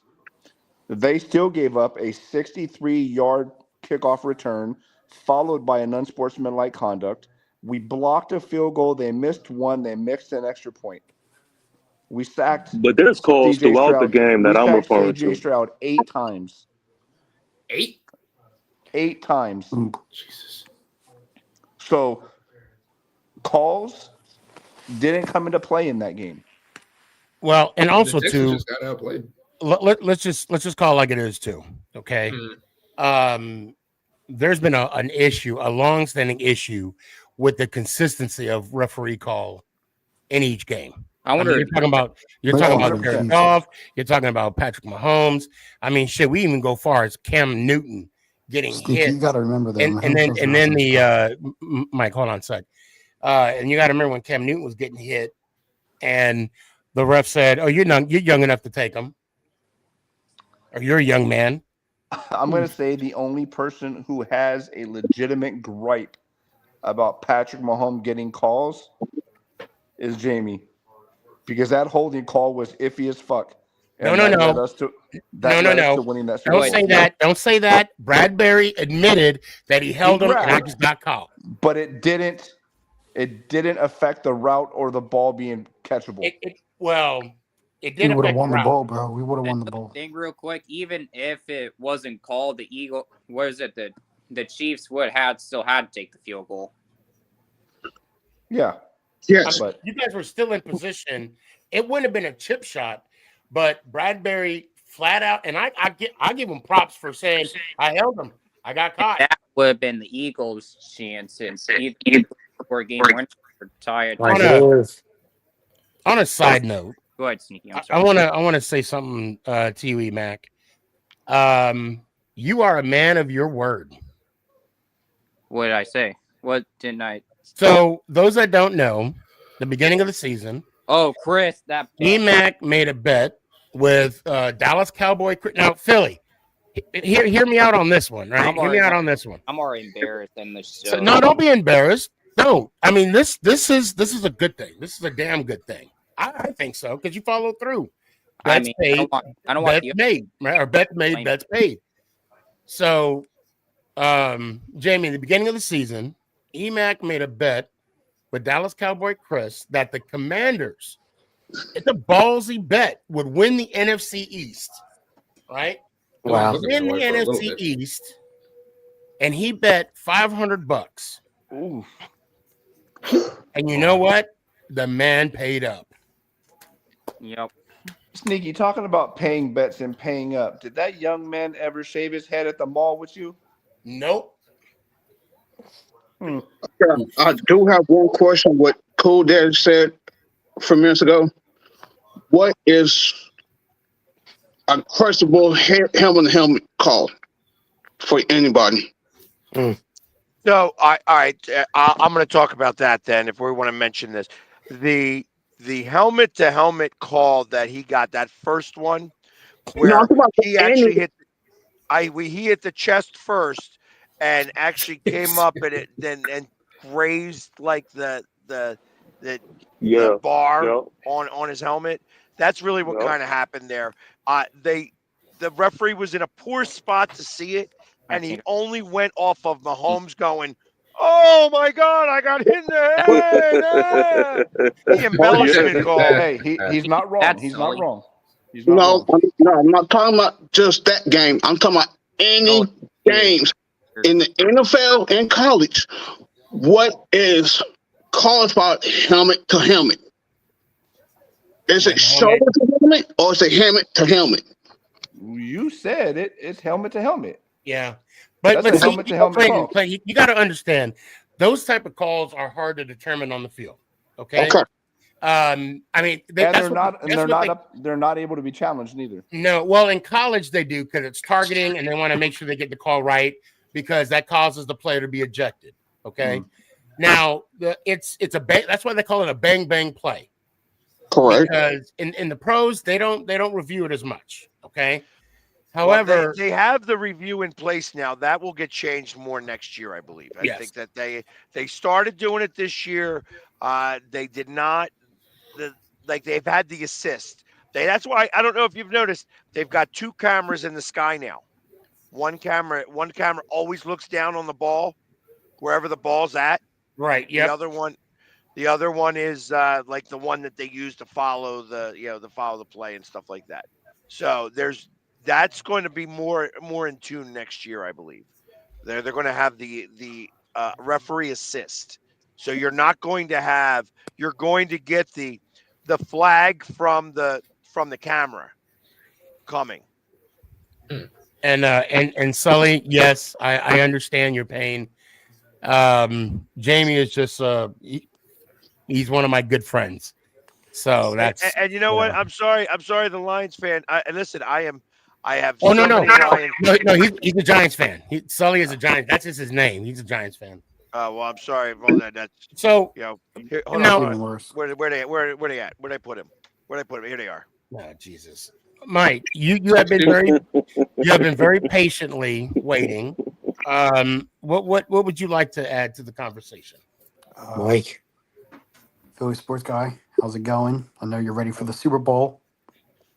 If you Yeah, make it. man. You going I was down to gonna say New you Orleans? still got one more See, that's what game. I'm talking about right there. You going to New Orleans? Yes. Actually, I'm going either way. Okay. Bring I'm gonna clothes be for down there well. either way. You got weather appropriate clothes because it snows there now. Yeah, just right now. RCD. What I'm up? gonna What be up? real. I think got you guys one can beat y'all. question. It's about Nick Sirianni. If he loses this NFC Championship this weekend, I No don't know if chance. it's all over No ESPN. chance. No It's chance. only if. Will No Nick chance. Sirianni It's a get fired, hypothetical thing, Jamie. Yeah, Hypothetical. hypothetically, Let him he's not finish. getting fired. He's even not if they getting lose? fired. No, that's what I feel. I'm No answering one was your getting- question. No, he's not. Emac, was that I what you want were him going to to lose. ask? Yeah, that was my question on I'll Sirianni. even say he ain't getting There's fired. no chance he Maybe. gets fired. No No. chance. I wasn't talking He about won't. no chance that we lose this game. I was saying there's absolutely no chance he gets fired. Do you like Nick Sirianni? I thought Jalen was going to say something. You were saying something, bro? No. It was just surprising that he kind of like read your mind. Because you didn't even get to ask the question. You just answered it. Hold on. So- TP, ask it again. Ask it again. To my Eagle fans up here, that just made me think of this because I always wonder, do y'all like Nick Sirianni as your head coach? I do. Yes, I think that he's done great to the team. I think that there's been some on and off stuff he does, but other than that, I think that he's been a great coach. I know I have friends that say, "Oh, I don't like Nick Sirianni. I don't like what he does." Blah blah blah. But I think he's doing very well to the team. Doing very well. You know, I think some of the stuff that happens with Nick Sirianni, the things he says off the field or whatever, just shows Yeah. that he's passionate, man. Yeah, I mean, I he think was passionate, that very. almost off the field, I think Very that well. almost makes him Real cool. I Yes. think that almost makes him endearing to the fans because it shows Right. how passionate he is for it. So Right. no, I think Nick Sirianni will be there for a while, win or loss. I've always he'll been be there for a while. skeptical. But you're a Chiefs fan, aren't you? You're a Chiefs fan, aren't you? I am, and I'm glad Nick Sirianni's there because we got Andy Reid, so it's good. I got No, questions. No, see, look, hold on, Mac. Philly, what you like? I'm positive Philly. Do you like Nick Sirianni? Yeah, I do. I've been in between on him and skeptical at times, but he's gotten to It doesn't shape matter himself what up you and be a think. good head coach. So, Right. What about you, He goes PSG? on to win a Super Bowl. Mike or Jamie, what do you say? I like him. What's up, Danny? How you there's doing? a few reasons why. Besides the fact that he's so terrible when it comes to doing the press conferences. He's not very good at them. But he is very good at connecting with his players. And really, that's like when you hear, like, even when everybody was talking about, hey, he should be going, players really stood behind him and had his back. And that's what I kind of feel more than anything else. Like, that's really most important. And he's not somebody who just is like, he's somebody who gets up in their ass. He makes them hold themselves accountable. And that's important for a coach to do. And that's why I like him. So, Kenny Marshall, I appreciate you chiming in. If you're wondering, hasn't been a punter for a long time. That is Leonard Marshall's brother, by the way. Yes, I'm hoping that the Commanders win as well. You know, I will say this. Jeff Beagles hasn't been a punter for a long time. I can say this. Look, Mike, where'd you go? He's back. Look, Sirianni's a good coach because he stays out of the way. Right. That's why he's a good coach. He has a good defensive coordinator. He has a seasoned offensive coordinator that's probably not going to be there next year. I was going to ask Philly and Positive. Do you think Kellen Moore goes next year? Well, hold on. Let me finish my thought. You know, so for him, I mean, and plus, look, the team got talent, right? The offense, we've already talked about the offense, and then you add Saquon to the equation, right? Right. You know, like you got, Clay, you got Curry, now you add Kevin Durant, now back-to-back championships. So, it's no surprise. And I mean, the defense plays tough. They put good pressure, and I'm hoping that the Commanders will expose them. I mean, that's all I can Said, say. hopefully they This is take care my of thing. business. See, I guess I'm gonna be the only one to speak about the other side of the beloved Sirianni. What's that, TP? I actually agree. I actually agree that yes, he does connect with the players. You can see it. But the other side to it is, I do not think this guy can. No, I don't think it's not that I think he can't, but he puts him. I don't know why he does this every year. He just shoots his own self in the foot at times. When it comes to coaching a full game, he always does something that really hurts the team more than it helps them. Now, I put him in that category with Jalen Hurts. I feel like he hides behind the talent, and it saves him for a lot of the times. So it's just really hard to decipher like what is what. But he's going to be your downfall. Gone 16-3 this year, with including the playoffs. 16-3, and you're talking about how he makes mistakes. Like you're not satisfied. So you're not wouldn't you satisfied like with to have a getting a coach ring? that made so many mistakes that you guys went 16-3?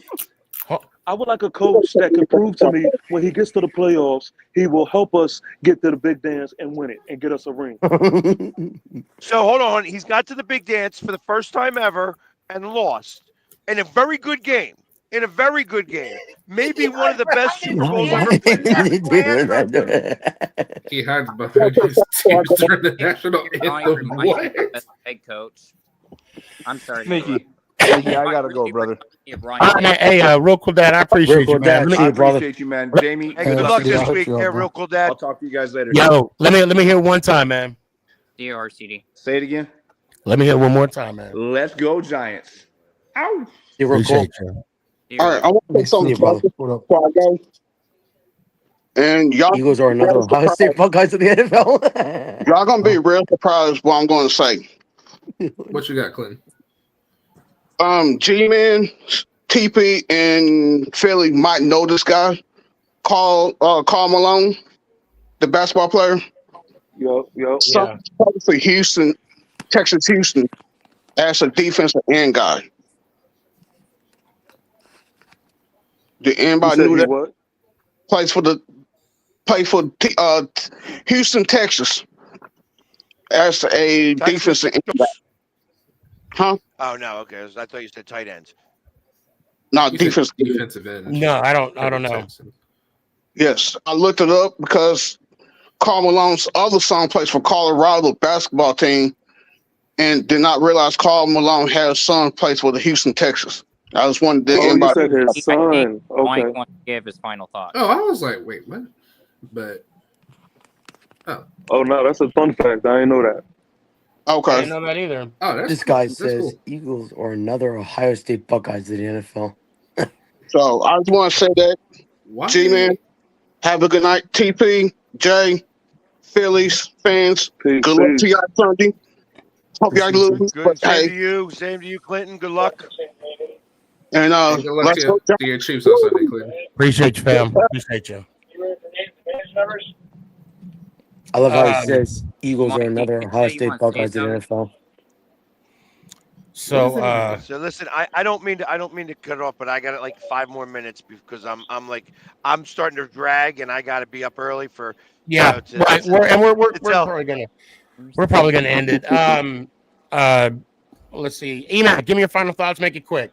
My final thoughts is the reason why I put the Eagles are another Ohio State Buckeyes. You got to really think about Nick Sirianni, Ryan Day. When they You gotta make it quick, man, because we gotta go. I'm sorry. The only reason why I'm saying that is because the way they both coach most of the time when they're with their talent. But anyway, love y'all, and I miss you, Sneaky, and let's go Giants. Ow! I appreciate you, bro. I appreciate you. Jalen, give it to me quick. Your final thoughts. Okay. Well, I just know that it's going to be a wonderful weekend for some football, and hopefully the outcome of both games is what I want. But if it's not, it is what it is. And well, that's pretty much it. Let me hear one time. Let's go Giants. Ow! Appreciate you. I'm gonna try and sneak Drew in here. So Drew, I'll save you. I'll save you for second to last. Mike, let me hear your final thoughts real quick. Hey, Sneaky, appreciate you. I gotta say, the two shows this week with Chris and PSG have been, it's cool. It's cool that you got the two NFC championship Yeah. games on. But much love, Sneaky. Go Birds, and let's go Giants out. Appreciate you, Billy. Nicky, I'm wearing my salute service hat. I think the Eagles are going to win Sunday. PSG, go Birds, and be there for the love, man. Be there for the love. Let's go Giants. Ow! Appreciate you. TP, can you stick around for a little bit? Oh, that's a nice picture. Yeah, I got you. Okay, Jamie, I know I don't want to keep you up too much. I got Drew on. I'm going to hold it. Drew, do you have anything to say to the Philly sports guy? Listen, I mean, I'd love to sit here and be the negative guy when it comes to the Eagles here because, I despise the Eagles like a passion, like any, good Giants fan here. But, I try to keep it real. We talked about keeping it real with Saquon on your last show there. I keep it real with my opinions. If I want to sit here and talk sports and be a guy that's trying to give commentary on sports, I have to kind of take my fandom out a little bit here. I give a lot of credit to what the Eagles did. Getting Saquon was obviously a great pickup for them. But I think the bigger thing that people tend to overlook is they had, let's be frank, a geriatric secondary that is extremely overpaid at this point. And they went out and got two of the best players for the secondary in this draft overall. Quinion Mitchell, who I could not believe he got dropped to you guys. I mean, point blank, he was one of my top picks in that draft overall. I thought, you saw him dominate the Senior Bowl, and he went in the NFL, did it again. Cooper DeJean, I don't know why he dropped as well, same thing, but you guys were like, okay, I'll take him. You don't want him, I'll take him. And rebuilt that defense, got Nick Fangio's obviously got a great track record in the NFL overall. So as much as I don't want to, I got to give credit to the Eagles for what they did this offseason to get that defense back together. As much as Saquon was a big piece of it, that was a big piece of the success they have right now, as well as fixing that secondary and that defense. Because let's be honest, even the Giants were able to pass in the Eagles last year. Even the Giants. That's not good. So listen, the Commanders are playing with house money. They got nothing to lose, and that's always very dangerous. I don't think there's enough VR simulation though for Jaden Daniels to go ahead and beat the Eagles. Honestly, it's. But I would have told you the same thing last week with the Lions. I would have told you point blank the Lions should kill the Commanders. Yeah, so anything can happen. Like Chris Berman said, that's why they play the game. You never know. The Eagles are what, 6-point dogs? 6-point favorites? 6-point favorites in that, which is a huge spread for an NFC Championship game. That's usually it's a tight game, spread wise in those games there. But and again, the over under is what, 57? 47 and a half. 47. Ironically enough, we just did our pick show. I just got off doing that, so I know I'm off the top of my head there. And then you go to the AFC, and you got once again Allen Mahomes. So let's be honest here. Josh Allen has not cut it against the Chiefs. Those who do not learn from history are doomed to repeat it.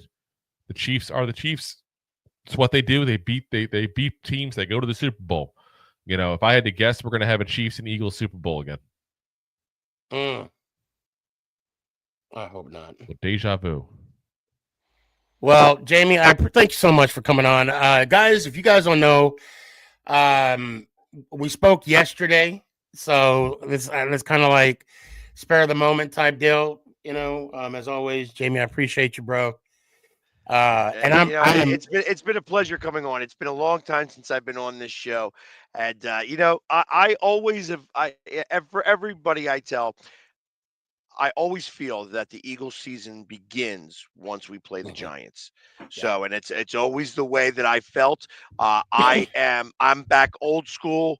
I hate the Cowboys, but I hate the Giants just as much. You know what I mean? It's like it's a common theme across the board. Yeah. And I always look at the Giants as our little redheaded stepchild brother that we beat up all the time. So I kind of appreciate the fact that you're in the division because you guys are always a good measuring stick on how good we're going to be for the rest of the year. So, hey, listen, I hear you. You can say it all you want. Don't be a Cowboys fan. I've won one of the last 30 years. I'm not a Cowboys fan. That's true. I give respect, and I give respect to the four. I give respect to the four. You know what I mean? I was happy when we got the one. The jokes ended about the 0 rings. So it's now it's time to get two. And that's kind of where it is. But we got to win it. We're going to have to earn it on the field. This is an NFC Championship game, so that means I can't just expect that we're going to be in the Super Bowl. They got to do it here first. So, and that's part of what's going to happen here. And I think you're going to see it this week. I hope I can come back on next week when there's no football and I ain't got nothing to do in the morning, and I can come back on and just say, "I told you so." But yeah, okay. You know what? Okay, deal. Regardless of what happens, you have to come on. Regardless, absolutely, because like I said, hey, listen, I can take my beatings too. You know what I mean? Like, I'm a real fan, but I also am a real football fan. And if we lose this game, I'm going to have all the reasons on why it is, and they ain't going to be excuses. They're going to be actual reasons on why we lose. I don't need to make excuses. I don't need to blame a ref. I don't need to do whatever. I'm gonna hold the players accountable. Yeah, you know what I mean? Because that's what's most important. I can't be out there to play. I can only do what I do best, and that's yell my face off and make sure that I am getting everybody as hype as I can get, so that place is as electric as I can make it. And that's what's most important about going to one of these games. And I'm excited for it. I really am excited. Now, if the Eagles win the Super Bowl and you come on the show, we allow Sneaky to play Bon Jovi's "We're Halfway There"? Well, you guys would be the ones living on the prayer, though. Listen, we have no prayers left. It's obviously the God's not listening to us based on our record. Let's be very frank with that.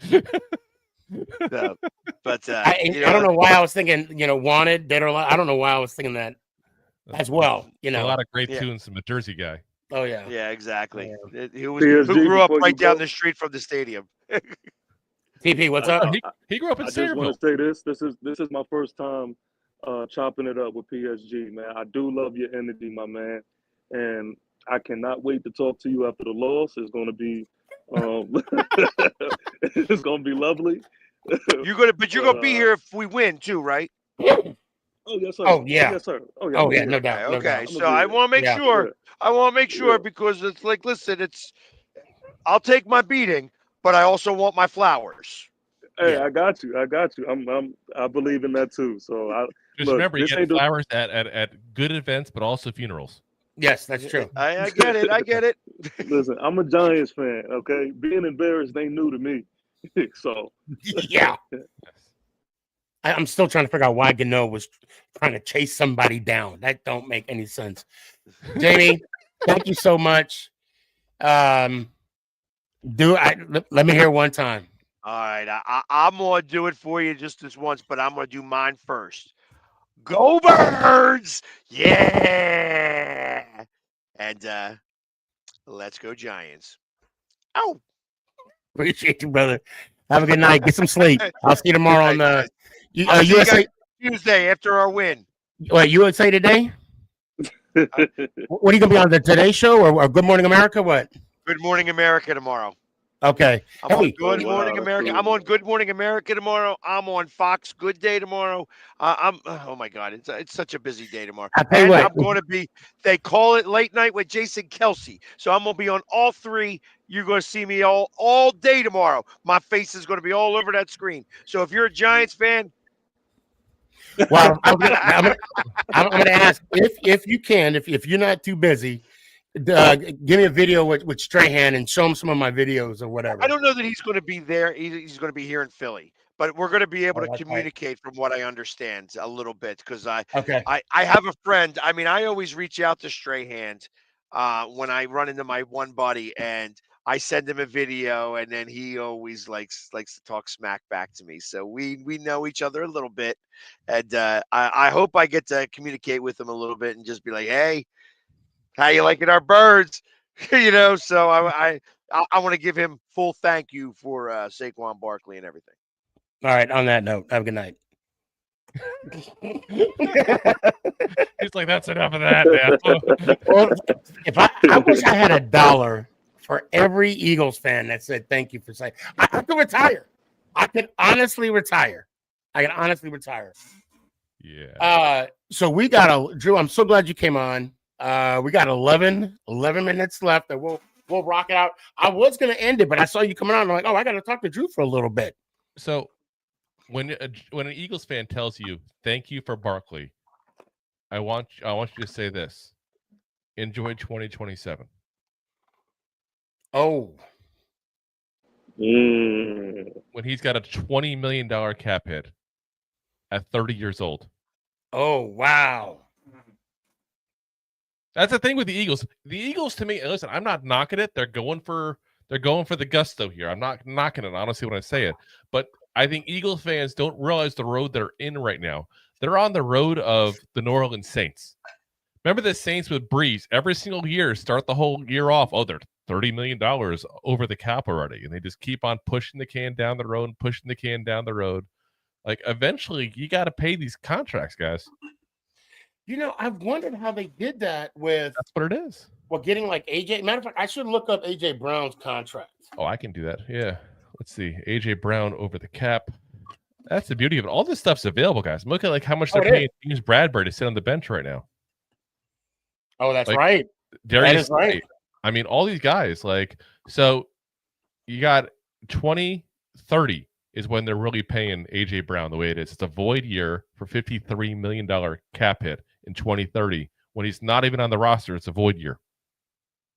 They're paying him $29 million a year before that, 27. And those two aren't so bad.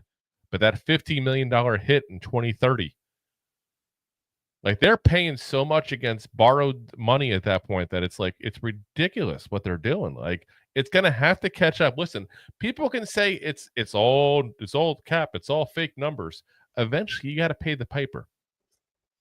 And they're in a window. So I get it. You know, go for your window by all means.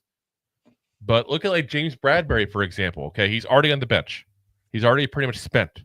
He's lost what made him special. He's on the hook for the next 3 years. So, actually, I'm sorry, the next 2 years. So next year, $7.8 million against the cap, James Bradbury. The year after that, which is a void year, $21 million cap hit. No, okay. I'm not a smart man, right? What do you mean by void year? Meaning he's not on the contract. It's like a void year where they basically hypothetically cut him as the year starts, and they just have to pay him $21 million for the year, even though he's not playing. Are you kidding me? That's how they do it. This is what they do. Look at all these contracts, every single one of them. That's what they're doing. I'm telling you. And again, I'm not knocking it, but when people keep saying how he's a genius, he is a genius because he's getting the most out of what is a prime championship window. But he's also mortgaging the future to do it.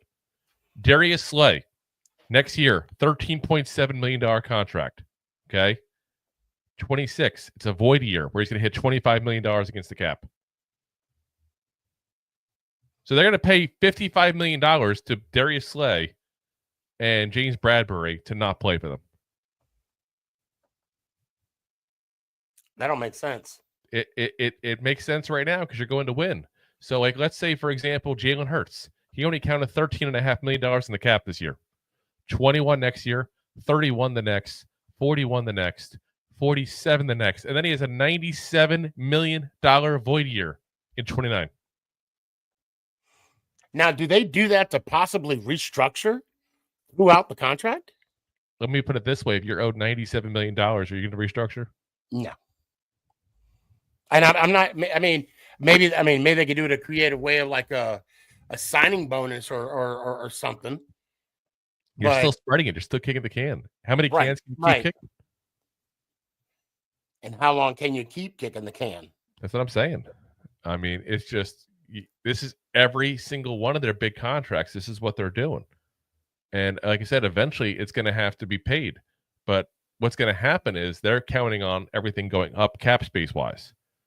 But you're still setting yourself back because all these contracts are going to add up.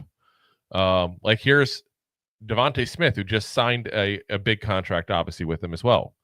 So his cap number next year is 10.7, then 14.7, then $20 million. And then he has a void year for $36 million in 29.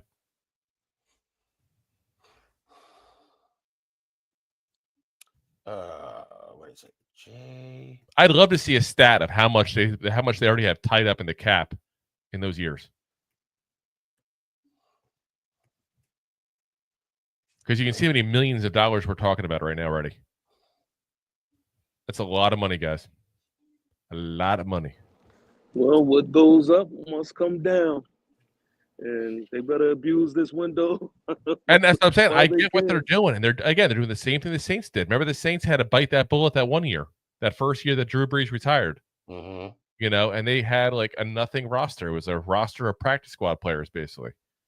Oh my God. Yeah, I see it. Yep. Void. Wow. $97 million cap space. Yeah. Or cap Now, hit in 2029. And then you I got don't pretend to be a capologist here, guys. I right, really don't. right. So, like, if somebody knows more than I do, I'm happy to hear it because I know the way they do it in the contract, it's option years that they do that are going to get voided out. But it's like, according to the cap hit, it's $35 million for Devontae Smith in 29. I'm You're going to looking pay him $30 million, $35 million, $36 million not to play for you.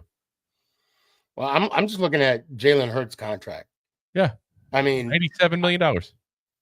$179 million guaranteed. Yeah. 5 years. Jesus. But they're not giving him that money for a couple of years. No.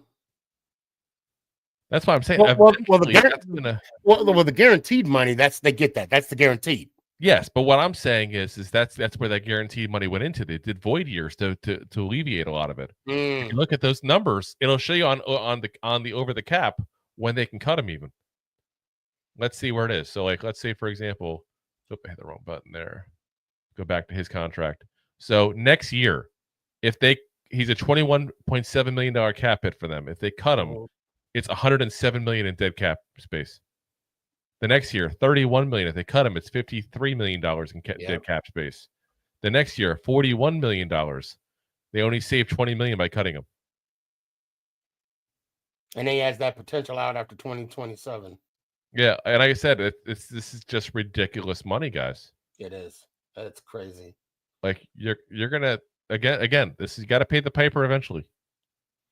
So the way I mean, we'll probably got to wrap this up, but the way I see it is the window, right? Is kind of you want to do it how the Seahawks did it, how they had Russell Wilson within that rookie contract, how they got Brock Purdy, Mr. Irrelevant, in that rookie contract. That's the window to do it because once you pay these quarterbacks, I mean, it's just ridiculous. Oh, Brock Purdy got to get paid. I think the biggest thing is once you pay a quarterback, you better be a hell of a drafter. Right, exactly. And that's what a boy. Look at the Chiefs, for example. The Chiefs, and people talk about the offense because of Kelsey and Mahomes, but anybody who knows football, and I know you all do as well, it's their defense. Their defense is what's making them special this year, point blank. Now, with just Mahomes, they're still a playoff team, don't get me wrong. But without this defense, they're not a Super Bowl contending team. Point blank, they're not. Well, also, that Mahomes contract was just straight genius. Well, 10 years? It looks great now on paper, doesn't it? Like, it's such a huge discount for what he would have gotten if he was exactly go for the jugular, so to speak. Because, like, I mean, they were even saying the same thing about Jones' contract. By the time, I mean, I think it was this year coming up, before he was like top 10 paid, but this year he'll be like top 15, top 16. Yeah. I mean, his cap space, if you look at it, he's got 2 years next year and the year after that. He's got a 60, actually he has 3 years there. So 25 to 27, he has a $60 million and change cap space hit, but the rest of it's $35, $45 million. What, Jones? No, this is Mahomes. Oh, Mahomes. Oh, yeah.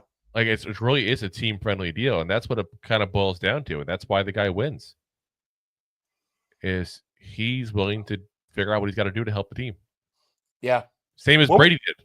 What was that guarantee on his? Let's see, 103. It was only 100 out of that 455 million. Only 103 was guaranteed. So according to this, it's 483.9 million, 103.8 guaranteed. And his guaranteed number is actually up after next year. That's ridiculous. Yeah. So I'm saying very, very team friendly. What's your final thoughts, man? Man, another great conversation, man. I appreciate you like always. And we gotta do something, man. We gotta get a stream together, fellas. Cause Yes, we I do. enjoy it. I enjoy it. But yeah, I'm just trying to take in all of this playoff thing, man. My best hope right now, my entertainment value of watching these games is hoping that one, Saquon doesn't get a ring. It would just help my pride a little bit. And then That's what I want them to win. That's what and I'm a then hater. I don't care if people say yes, no, I don't want oh yeah, Saquon. I'll let that be known. He lied to I'll me. let that be known.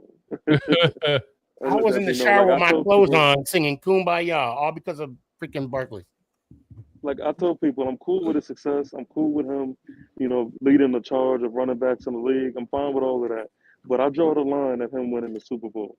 So let's make sure that doesn't happen. And if the Washington makes it, then whoever's in the AFC, I'm hoping that they end up on top on that. But as far as us, as far as we are concerned, I mean, I'm just trying to play GM right now, man. That's pretty much what I'm doing. I'm mock draft crazy. I am looking at who's to take, who's to get. I think I've let it be known, man. I want Shador, but yeah, I'm just getting in that mindset of the draft, man. So that's really where my mind is pretty much at. Well, speaking of the draft, have you thought about going to Green Bay? Yeah, I'll be there, man. You'll be at Green Bay? I'll be in Green Bay. You already got a hotel lined up and everything? Nah, not yet. I'll be there too. I'll be there too. Okay, yeah. I'll see you there. You bringing the family or just you and some friends? We're trying to figure out now, man. I'm trying to get my twin brother. If he comes with me, then we'll rock out. But if not, then my wife is gonna be my right hand girl there. So. Well, wifey's coming with me. That's why I'm asking. You Okay, coming up? Who's that? You coming up to the draft? I can't do that. I'm actually just starting a new job next week, so I'm not going to have the time to do that. Congratulations. So, yeah. So I think my big thing is going to be this year. I'd like to get to the New Orleans game coming up. Oh, in New Orleans too, right? Yeah. I try to do one game every year, and being that I live in Tampa Bay, it's kind of hard to do it. So I'm going to tell you right now. That's me. I'm the same. I'm like that too. The best hotel to stay at in New Orleans is the Drury Inn. So Drew at the Drury Inn? Yes. I'm telling you right now, because not only do you get breakfast, but you also get dinner in the evening time. Because that's where we went when we stayed in New Orleans. Listen, they got good shrimp and grits, man. They sure do, yeah. We found this one spot. We had shrimp and grits. We had. So I made the mistake when I went one time to New Orleans. We made the mistake of staying on Bourbon. Oh, yeah. And for anybody who hasn't gone, New Orleans, first off, it's a unique city. It's a fun city. Nothing against it whatsoever. But if you're going to stay in the Bourbon Street area, you better be like under the age of 30 and preferably single. I'm going to put it that way. Like it's crazy. Like if you walk the street by yourself, you get women like trying to proposition you and stuff like that. You got people puking in the streets next to you and stuff like that. Like it's not like Key West, for example, is a fun, chill drinking city. You walk around, there's live music everywhere. You chill, everybody's having a good time. People get shit faced in New Orleans. That's what it is. That's what it is. Like so, every morning at about 8:00, they have a water truck that goes down the street and literally blasts the whole street clean. Because that's how nasty it gets. Yeah. Well, what happens when you do that? The air goes upward and it permeates into your hotel room. So they gave us earbuds when we stayed there, and I'm like, it can't be that loud. And it wasn't that loud. The loud wasn't a problem at all. I literally called the front desk for some nose buds. I'm like, get some nose buds for this. Like, this is bad. Like, this is nasty. Yeah, we literally stayed right down the street from the stadium, so it was like a quick walk up and back. See, I went there for my wife used to work in the food industry, and there was a food conference there. So we went there. Literally, like they wined and dined us like you wouldn't believe. We had, like the Emerald's restaurant got shut down for us and everything one night, and everything 6-course meal, all you can eat, all you can drink, and everything. That was a hell of a freaking. Yeah, he's not bragging. No, not at all. I mean, he's not bragging. Well, so I'll tell you what. And TP, we talked about this. that the season opener, the home season opener in New York, we're putting together a big bash. I'm talking like everybody that comes on the show, all the Giant fans.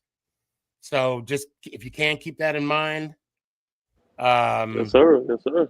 That's our goal. We'll be talking about it more, after the draft, and of course when the schedule comes up. But Yep. just keep that in the back of your head, Drew. If you can make it out there, Yeah. I mean, I know you're like 9 feet tall.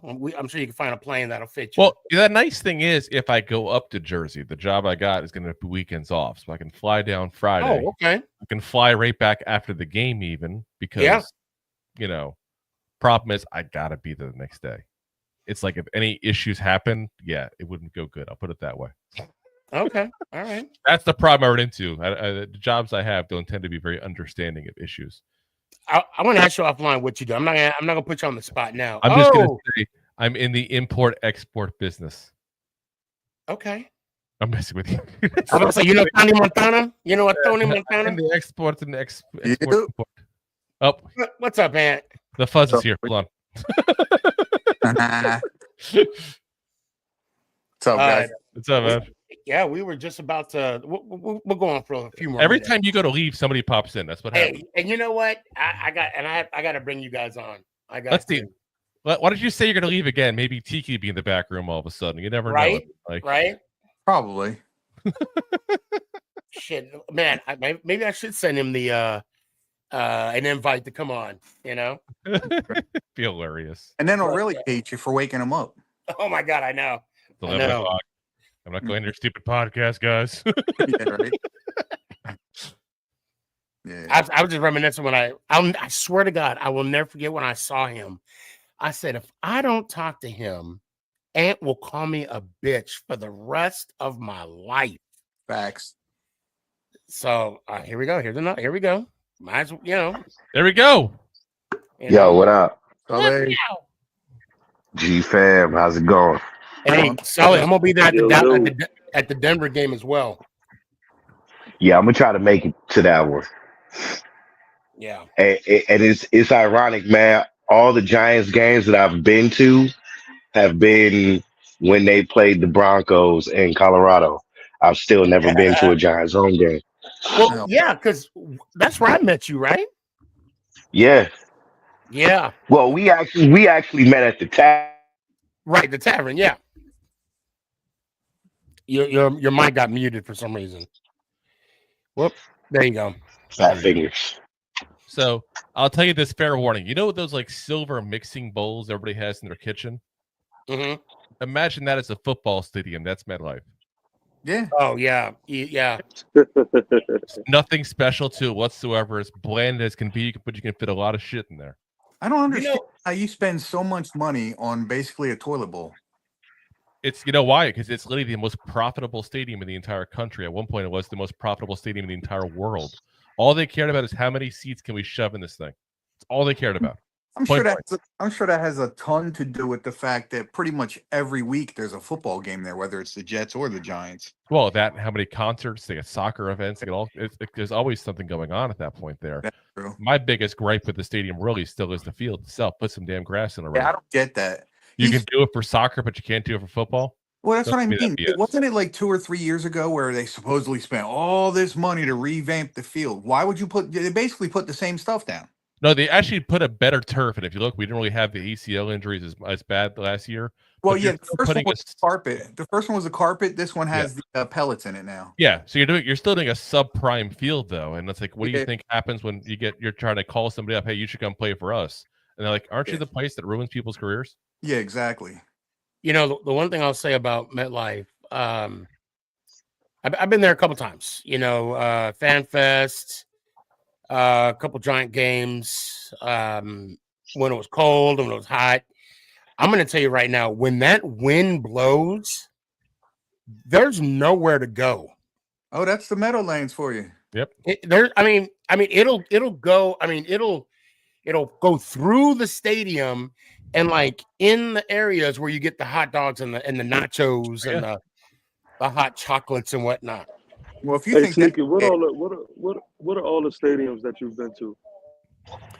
Oh man, I went to Arizona, Broncos, Seahawks, Saints, MetLife, and AT&T. I think that's it for now. Yeah, I Oh think man, that's it. you've been around. it's a good Yeah, you've rundown. been around. I feel like I'm What missing about one. you, Drew? So I was at the old Atlanta Fulton County Stadium for the Falcons. It was a preseason game I went to when I was a kid. Went to both Giant Stadium and MetLife Stadium. Been to the Jaguar Stadium. Been to Camping World Stadium, and been to this year I went to the Mercedes-Benz Stadium there in Atlanta for that Giants Falcons game. And I'll tell you, that is the creme de la creme of freaking stadiums, guys.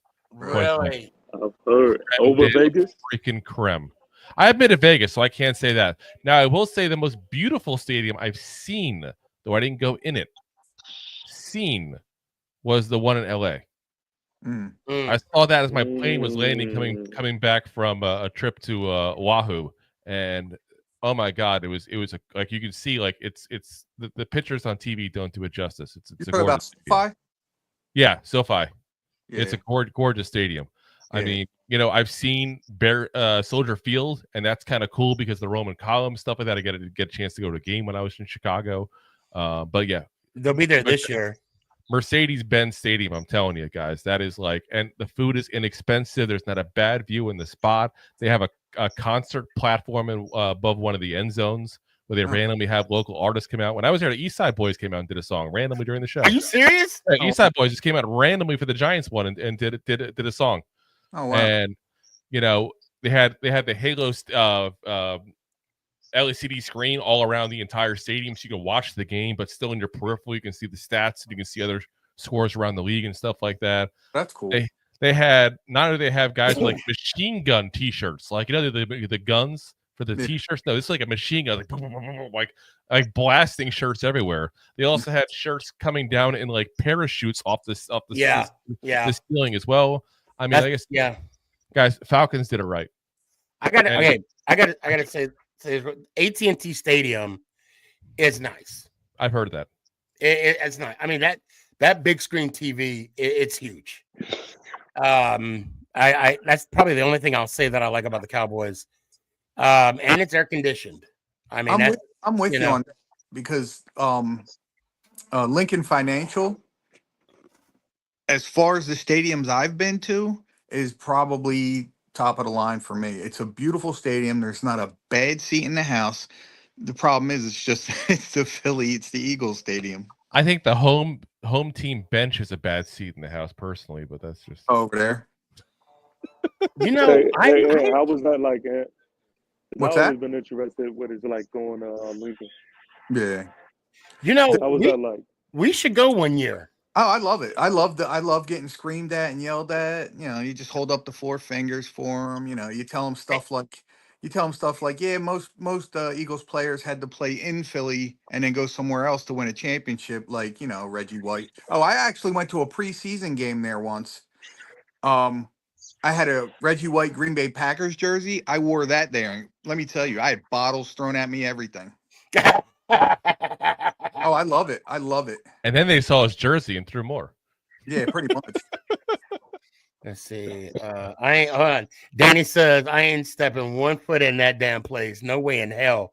Danny, if we go as a group, you know what I'm saying? If we go as a group, oh my God, can you imagine if we bring J18 out there? Oh shit. Hey, at least you wouldn't have to go far to be in the jail cell. That's true. Oh my. I feel like I'm leaving. Hey, Sneaky. Yeah, I'm sending a thing to share so I can show you guys the pictures of the stadium. Actually, I got it right here up. Okay. I got it right. There we go. Look at that. Oh, nice. Oh, wow. You're right. That's not a bad seat in the house. And that's okay. I got the very first row of the upper deck in that corner. Oh, wow. Were the tickets cheap? $80. Oh, that's yeah. nice. Oh, yeah. Shit. That's shit. Like that's it would not zoom, so you can kind of see better. Right. Yeah, that's nice. Not a bad seat in the place. I'm telling you.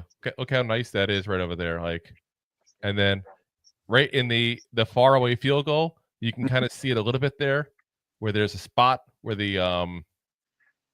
there's a stage area right there, a little bit above the field goal post to the right. And that's where they had the East Side Boys playing and stuff like that. I'm telling you, it was like That's cool. perfect. Everything was perfect by that stadium. I got so jealous as a Giants fan. Where's the banners? I was like looking at their. I mean, I know they don't have a Super Bowl banner. They're the Falcons. They don't have banners. Well, I mean, they got the conference banner, the division banner. You know what I'm talking about banners.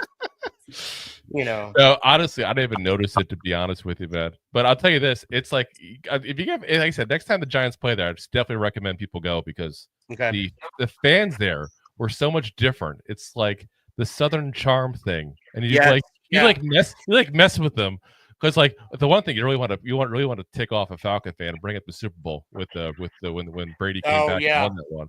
And every single one that tried to talk trash to me, I was like, I'm sorry, 4 rings too. You got half a ring? Is that what you got now? No, I'm sorry, 28-3. What? Yeah, what? like and they think that's not right. But then they'd be like, it's funny. You got me there. So like, yeah. My wife is trying to go to Atlanta, so that sounds actually like the perfect game plan right there. I really got like a thing. Here's the thing I say: when I say when you hear about the prices being cheap there, so I got a thing of nachos and cheese with pulled pork for $9. Oh, that's how much a beer is at AT&T Stadium. It'll be 11 next year. Trust me. Probably. Yeah, like that's how insane. Actually, you know what? Here, I got the prices here. This was their prices here. So the nachos, like I said, $9. Bag of peanuts, $5. Soda, $2. Water, $3. Ready to drink cocktails, $9. So like the beer is more expensive, $11. But like you can go there pregame, get a couple sodas, get some food to eat and stuff like that, not be like totally ripped off the entire time. Yeah. Now, I'm gonna tell you what you do, Drew. I'm gonna tell you what you do, man. You go to the game pregame and you go tailgate with the Falcon fans, because it is. And now that is one thing that I can say that I have done when I lived in Georgia. Coworker of mine had invited me to a Falcons game and to go tailgating, and yeah, they do it big down in Atlanta. So, only reason I don't is because the game for me is a nice tax write-off. And I use it as a business expense. And what I did is listen, I'm shameless. I don't care. So what I did is I make these QR codes here. I'll show you on the screen. And I handed it out to every single person in Giants gear that I saw at the stadium. I probably handed out about 700. Okay. Let me tell you something. I got to tell you something. Business expense. I'm not gonna say any names. Not going to say any names. Ant might know. Ant don't even know, but I think he'll know. I think Ant might know, but don't say nothing. Ant. If you know, text me and I'll say yes or no. Okay? But let me finish before you text me. I think I know who it is already. And I'm gonna clip this. And I'm gonna put this on TikTok and Instagram because you said you got the QR code, right? I got the same thing. Okay. Yep. And not only that, I got my little challenge coin, $25. Let's feed a family, be the giant, right? I have stickers. Okay. I have my own giant stickers.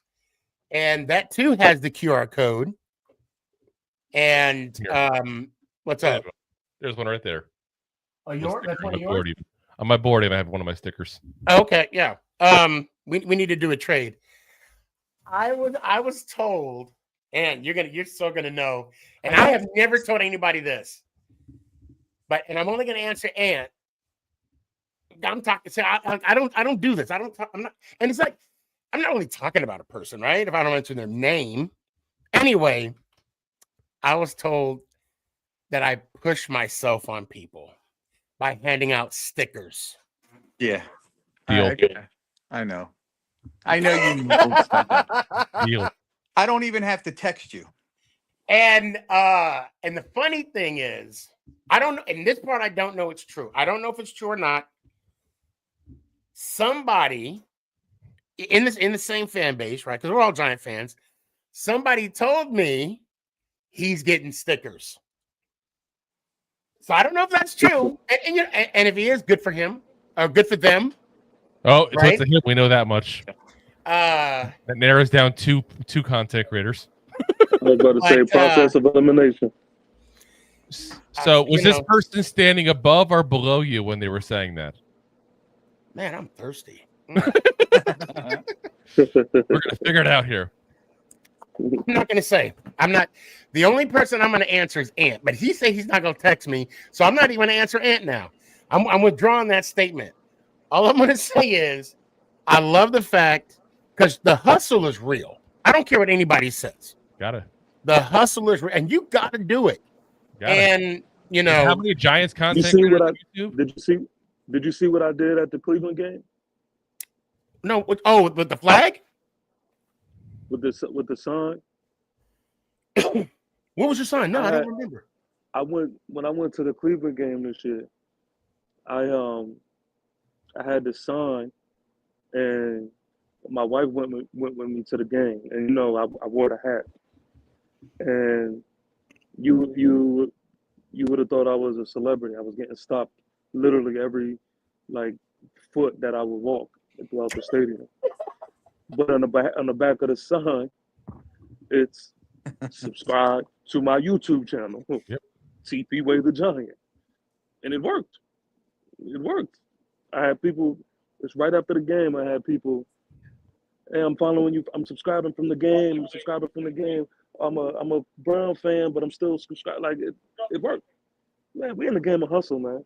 You know what that reminds me of? So many years ago, when I was a single man, this is obviously we're talking, decades ago at this point. I'm an old man, but now been happily married for years now and together for years. I used to go to concerts a lot, and I used to wear a shirt that said, "I am single, approach if interested." I can't tell you how many times that T-shirt worked. Really? Dude, you're like 10 feet tall. That definitely helps. Don't get me wrong. Right. You know what I'm saying? Like, you don't think it has anything to do with you're a handsome guy? Like, no, I'm really not handsome. No, Trust me. no, he's fucking Chewy Chewbacca. Yeah, you know? I am 6'7", so that doesn't hurt. That's for sure. Good Lord. Shit. Yeah. Is that like sarcastic, or you really are 6 foot? No, I really am 6'7". Oh shit! But back then, like beanpole, I was 6'7", like 205 pounds. Now I'm like 265. So it's like now I've definitely gained the dad bod going. Now I have a built-in pillow. Shut up! You're still skinny. I hate skinny people when they say they're fat. I Shut ain't up. skinny. Trust me. I'm telling you, like this is like I got the gut sticking out now. I got the beer gut going. Not even drink beer. It should be a whiskey gut. Yeah. Oh man. But yeah, I mean, like I said, always your market. I mean, listen, I look at it this way. There's a lot of Giants content creators out there. A lot of them. Let's be very frank. We are talking about one of the most popular teams in the NFL. I know it's sucked lately, but it's still one of the most popular teams in the NFL. Right. And if you're not tracking how you're doing compared to other people, and you're not getting every single chance you can to hustle out there, especially if you don't live in the New York area. Right. And you're not doing your job right. Point blank. Right. Like I'll tell you point blank. I can tell you stats off the top of my head for stuff. Like I'll tell you this. SI, for example, that is their Giants channel, and Pat Traynor that leads that, I think, because she's Giants country for SI. And a lot of respect to Pat Traynor. She's great at what she does. They got 20,000 views in the last month. I got 45. Nice. 45,000? And I don't have the Paul Datinos of the world coming on. Right. Just me and my buddy talking trash. Yeah. It's awesome, man.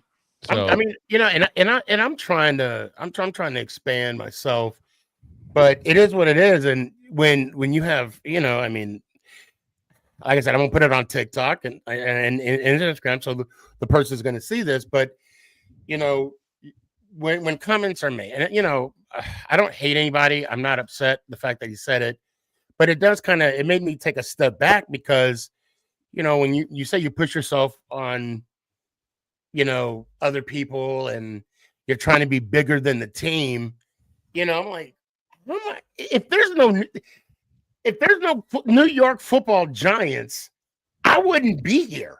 Yep. Right.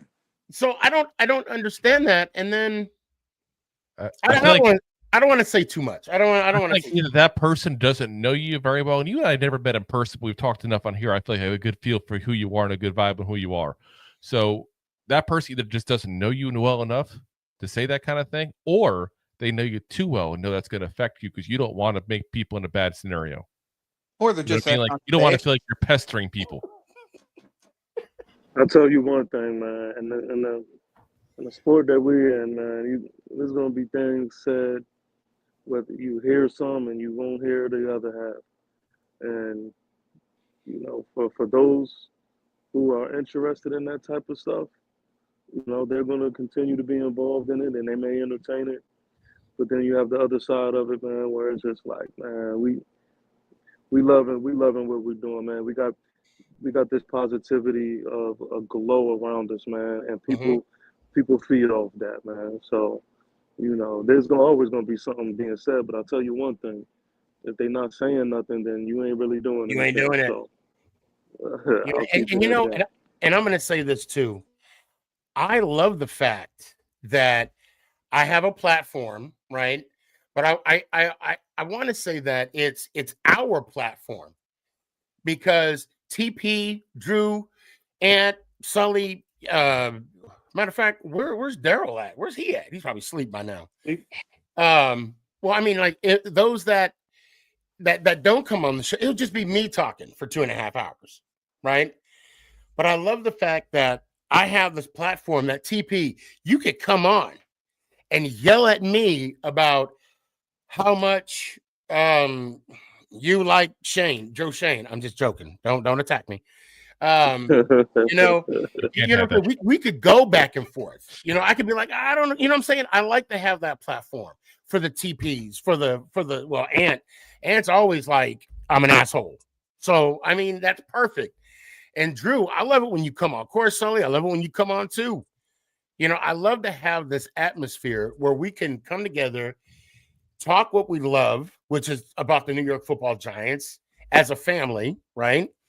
And then also throw in some Cowboy fans, Kurt, Cowboy Chris, Eagle fans, Billy, Mike. Last tonight it was a Philly sports guy. It's awesome. I love this, and there's some people out there that don't want to do that don't want to collab with others. And you know what? That's not throwing shade. That's them. That's what they want to do. But for us, for me, and I'm sorry, I'm only going to speak for me. I love the fact that we all can get together and talk shit. I mean, because TP, if I put you on TikTok, what people going to do? I need to look up TP. I need to look up Drew. Yeah. I need to look up Ant Sully. Everyone looks up to me. Huh? Yeah, everyone looks up to me. Literally. I just hate those people. I just hate those people that have have a good platform, a good, fan base, if you will, and they're put on this facade, this persona of being like a really nice person, and it turns out they're the biggest piece of shit you ever met. My thing with that is if you're gonna be an asshole all the time. People will respect that more.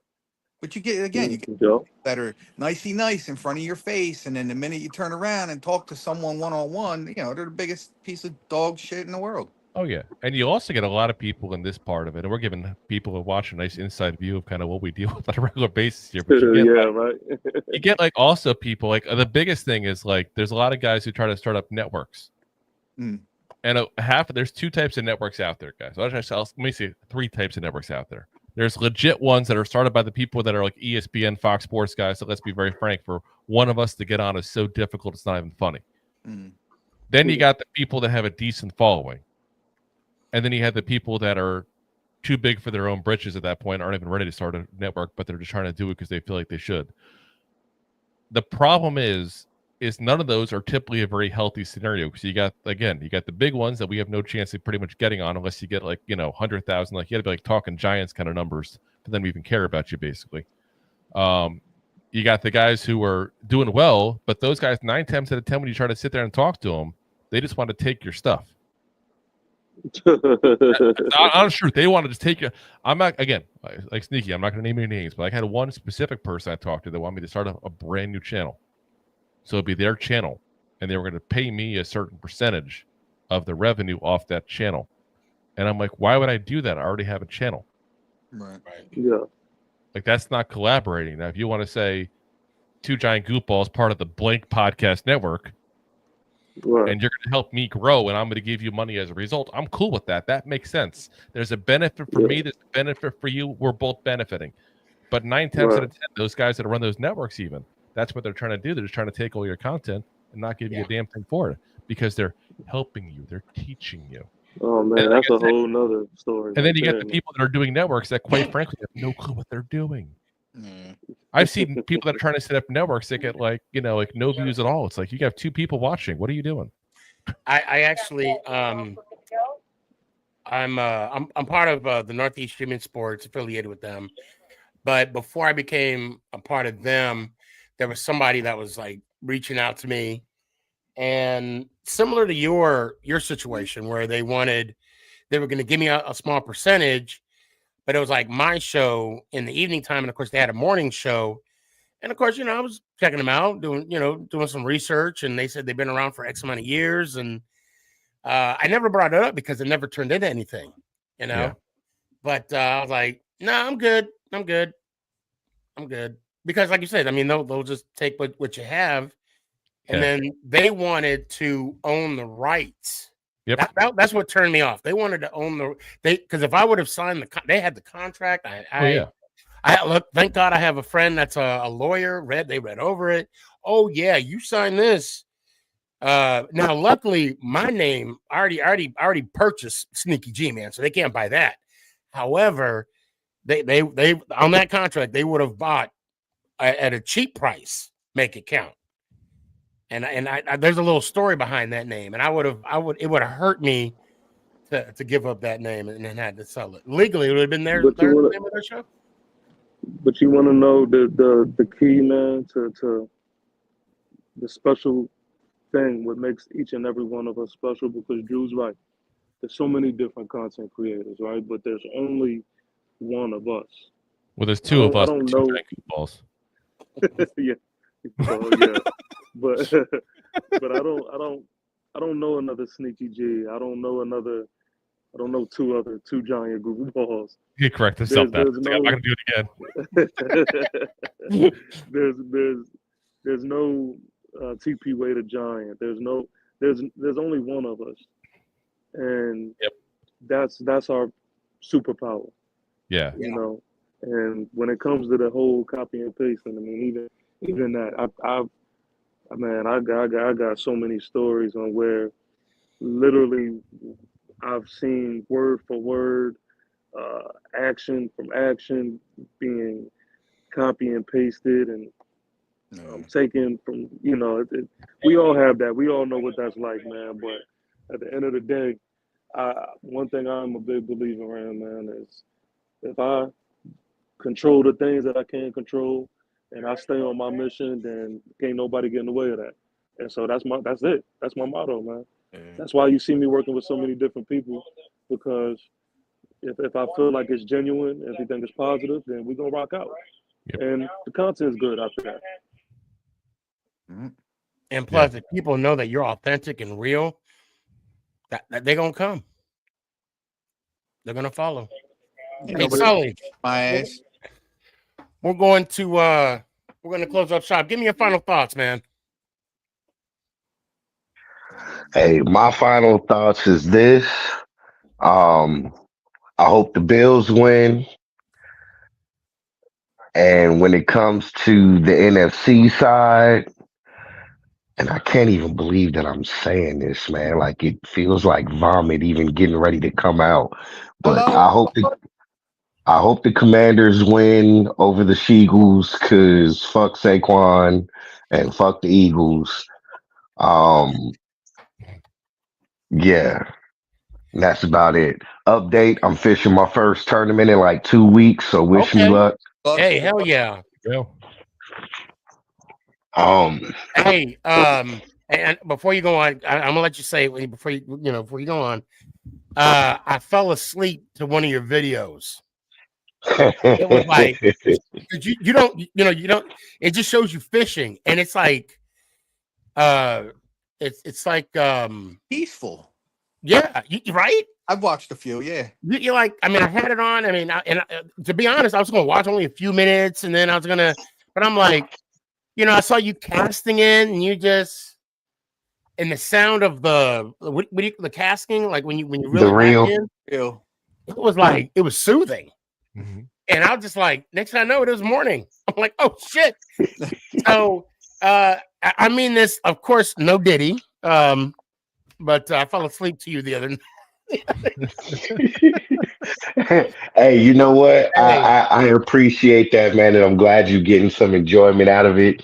And that's why I fish. Is to get the enjoyment. And uh, the main species that I've been fishing for both in, I just like the fight they give. I'm gonna yeah, have to send you a picture, man. I had one fish when I say it mangled my hook.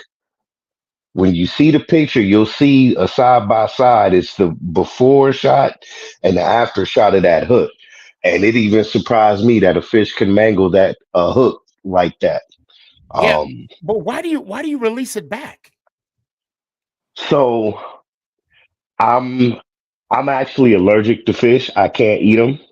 Oh shit. Oh, You okay. doing I good? didn't Yeah. want you to give up your secret. So My bad. yeah, no, no, no. I mean, it's no secret. I'm allergic to fish. I can't eat white meat fish, but I can eat red meat fish. So like tuna, salmon, mackerel.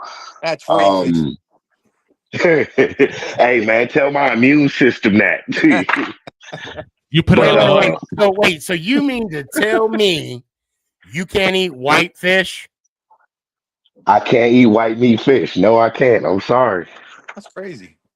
I don't believe that. I've never heard that. I seen some of your pictures. Yeah, yeah, but none of them pictures do you see me eating them. No, I'm not talking about. But I'll let it settle. I don't think he's talking about fish anymore. I don't think we're talking about fish. He ain't catching on yet though. I seen some. No, Oh, I'm tripping. I'm tripping. I don't want to call y'all like that. I'm tripping. I need to stop. This is PG. This PG. PG. Sneaky, I need to get um, up out of here, man. All right, man. Yeah. Sully, let me hear real quick, man, so I can let's go Giants. Ow. Much love to appreciate y'all. See you, brother. it. TP, go ahead, man. What you got? Sorry about that.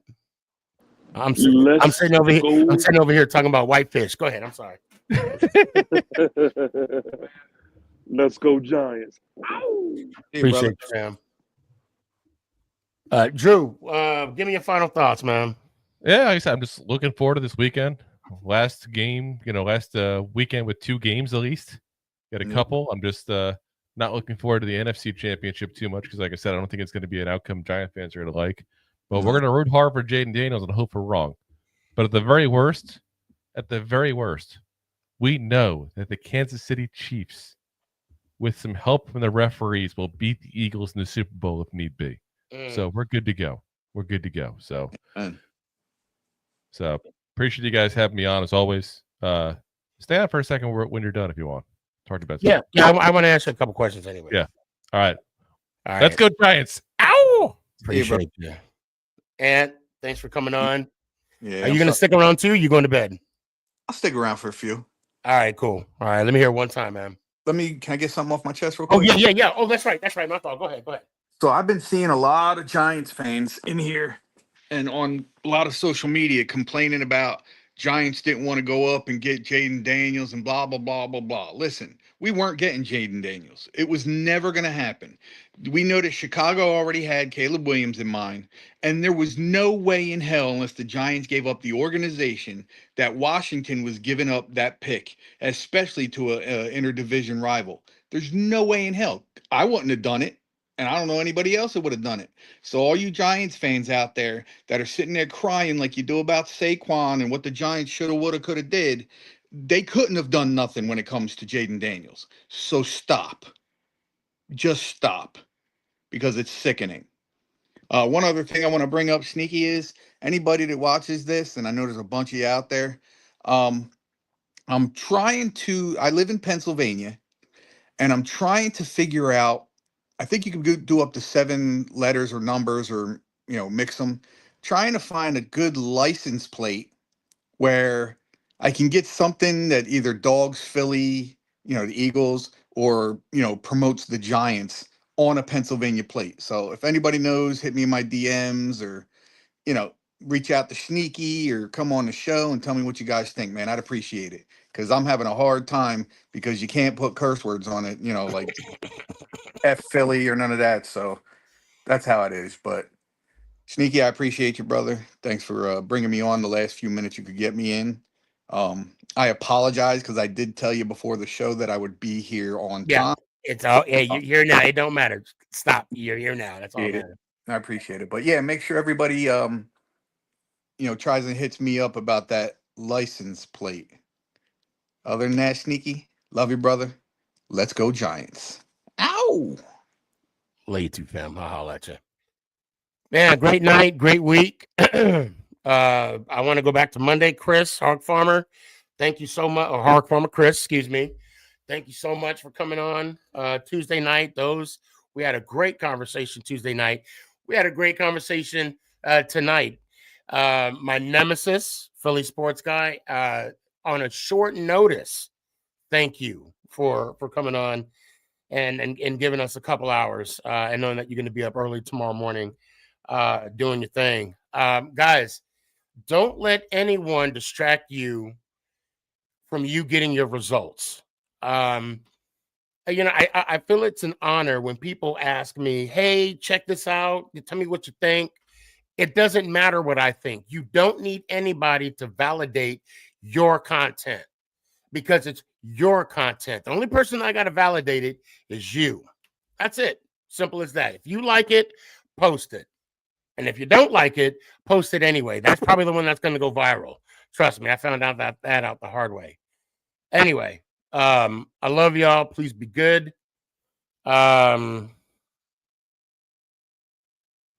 Commanders, you got one job. One job. And on that note, let's go Giants. Ow! Is this thing on? It's your boy Stefan, a.k.a. Sneaky. Yeah.